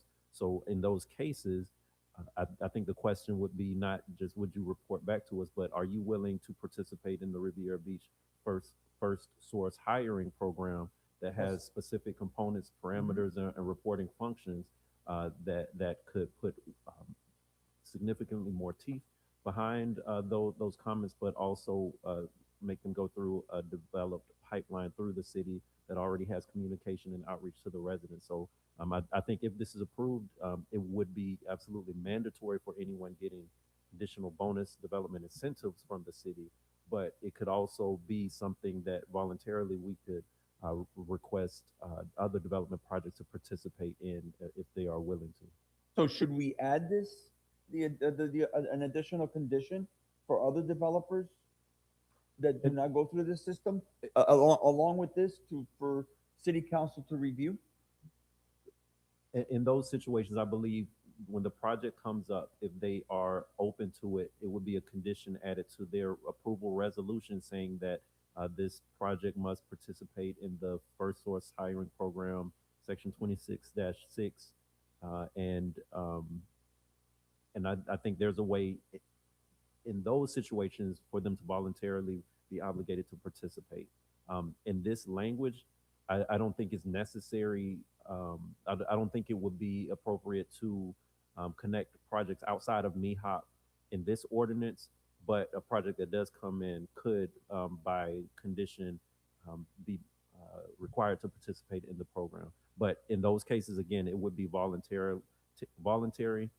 Most of the developments, as you know, come through are always happy to say they're going to recruit and work with employees. But if we already have a program that's very specific in what that looks like, it would be, I think, a win for all involved. Well, as you well know, in the 6 or 7 years that I've been on this board, I haven't had a developer not accept that condition as part of. But the problem is, we need to have a little enforcement teeth. Right now, it's like 6 months after the CO is issued. Well, but you have to remember, we have quarterly reporting. Now you do, yes. Yeah, This so has a we'll be little more able teeth. to- Yeah, we'll be able to at least monitor it throughout the year and not wait till the end of the year and see whether or not they've done anything or not. We can see it throughout the year. Another thing I had suggested to the CRA when Mr. Evans was part of the CRA is I used to get together with my counterparts in West Palm Beach, your counterparts there, and they started a training. They do a 1-week course for OSHA compliance training for their citizens under the CRA and CRA buildings. So they hold the course, and then you leave there with a certificate with all the construction they have going. They can hire whatever, and the citizens leave that CRA training site with an OSHA certification. So I know the I'm city thinking has we some need a training. partners, Yeah, we the need a training pre-apprenticeship program. I think they do some of that training as well. So those would be some of the city's partners that will be bringing those kinds of persons with that type of training also into the pipeline. Thank you so much, ma'am. Yes, you're welcome. Any questions, Ms. Davis? Yes, to piggyback on what Mr. Fernandez was saying, and there's one thing that we're lacking is training. And if I remember correctly, and maybe Mr. Evans will remember this, when White's Construction came to the city many years ago, and I think it was through the CRA, one of the requirements of them being, I guess you would say, employed by the CRA, was that they had to provide they had to hire local and provide training for those who weren't qualified. So this might be a good opportunity to add that to the MIHOP plan. Mr. Evans, could you speak to that? Do you remember the details? We briefly chatted about it. Yes, with the construction contracts that we had when we built this facility required that they hire Riviera Beach, both contractors and individuals, and then a certain number of them went into a training program, which was training in construction management, actually. And so as a part of their agreement with the CRA, they provided that training during the construction process for those residents. I understand your point. I think here the purpose though was if folks are going to get trained, they need to be trained in advance of the hiring. So that's the dilemma that we have here. But bringing in those partners that do the training will give us a pipeline of those individuals. And hopefully the city will be in partnership with Florida Training Services that does much of that type of training for these types of jobs. So we'll have a steady pipeline of folks coming out of those training, and they won't miss the opportunity to be hired for the project. For a city of Riviera Beach. Yes, ma'am. Yes. Mm-hmm. Thanks. No questions. Yes. Okay. So Any no other more questions? Is there a motion? Mm-hmm. Chair, I wish to make a motion amending chapter 26 and the subsections referenced in the 7C, spelled into, read into the record by Ms. Weathers, explained in detail during this meeting. Second. Chair, it has been properly moved in second. Are you ready for the vote? Yes. Board Member Brown, Yes. Board Member Williams, Yes. Board Member Stringer, Yes. Vice Chair Fernandez, Yes. Chair Wiley, Yes. unanimous vote, Chair. All right. On to Thank you. number 8. Do we have any workshop items? No, Mr. Chair. All right. Now to number 9. Now we don't have an audience anymore, but public comments. No, sir, Mr. Chair. All right. On to general discussion. Do we have any staff updates? I have no additional updates, Mr. Chair. Any correspondence? No, sir. I have a comment. I spoke to a couple commissioners a couple weeks ago through the ongoing problem that we had here in the community as far as coming with the and I hate to kind of keep talking about it with the train that are coming by. And I spoke to a friend of mine that actually works at Tropical, and from what I'm hearing, this problem is going to get worse because of the increased business that they're having there.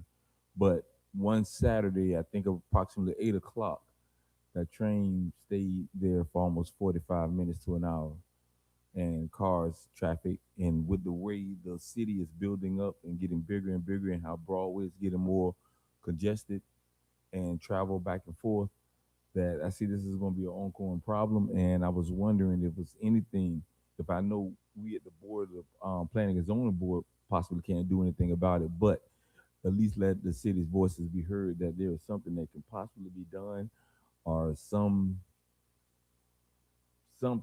that can be done to be able to kind of rectify this situation. Because again, from what they were stating, that this is going to get worse, and I would hate for someone to be sitting there for an hour and a half waiting for a train to be able to pass by. So I don't know if anyone had any information on that, or what we could do, or what kind of pipeline that we can actually reach it with Tropical to be able to fix this. Will there be any suggestions, or at least let us know how we can go about trying to petition this? I don't have an answer for that at the moment, Mr. Chair, but staff, we can certainly look into that and report back to you. It's been a couple hours, so I spoke to Mrs. Lanier, Mrs. Anderson, and also Mr. Guyton. And they were kind of inquiring about the times of when it was coming by, but it was just, it was insane. It was insane. Cars were actually taking off, and we had to drive all the way to West Palm Beach or to another area, and then we ain't even coming back, it was still there. So just hopefully it's something to fix, because if we're going to build up our community the way we are, this is going to be an ongoing problem. The discussion is going to have to be made with Tropical on how we can try to alleviate that, or at least try to solve the problem at some point, because this has been going on for about 20 years. Yeah, and it's getting severely worse. And one other thing I wanted to speak about also,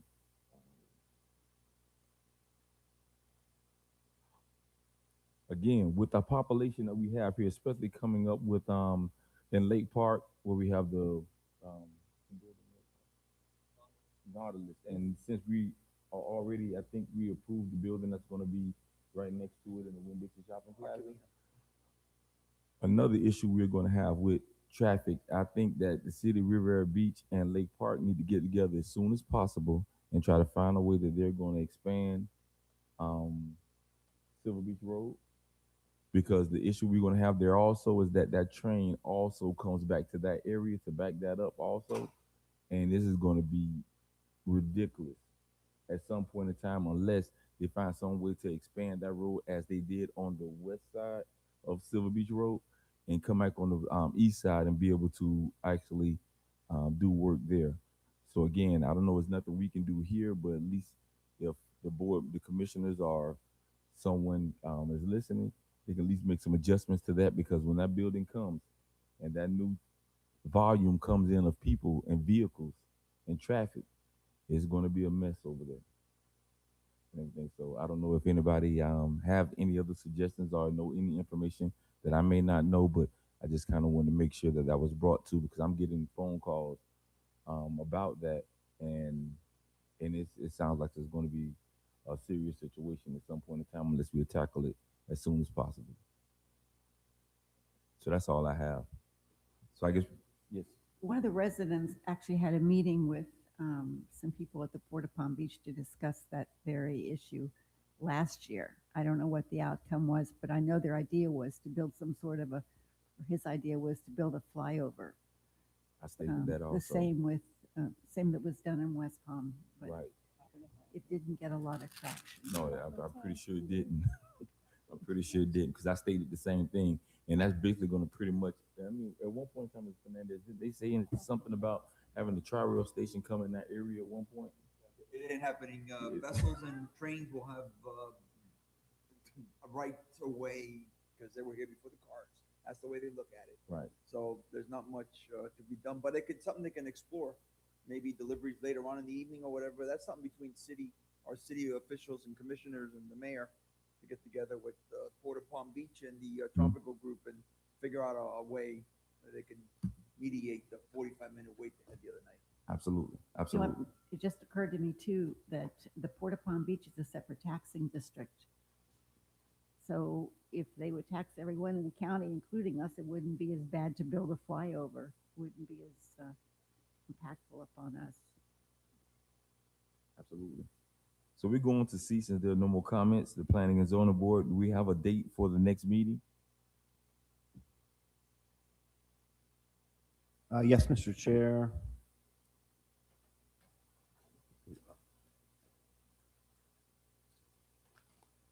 It's September 10th. Do we have a motion to adjourn? Motion to adjourn. It's 8:44 p.m. Second. Thank you all. Great meeting.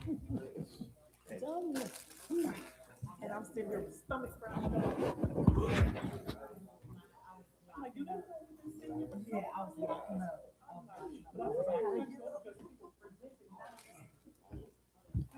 What? That traffic issue is missing from Turn your opinion, lady. here. Construction.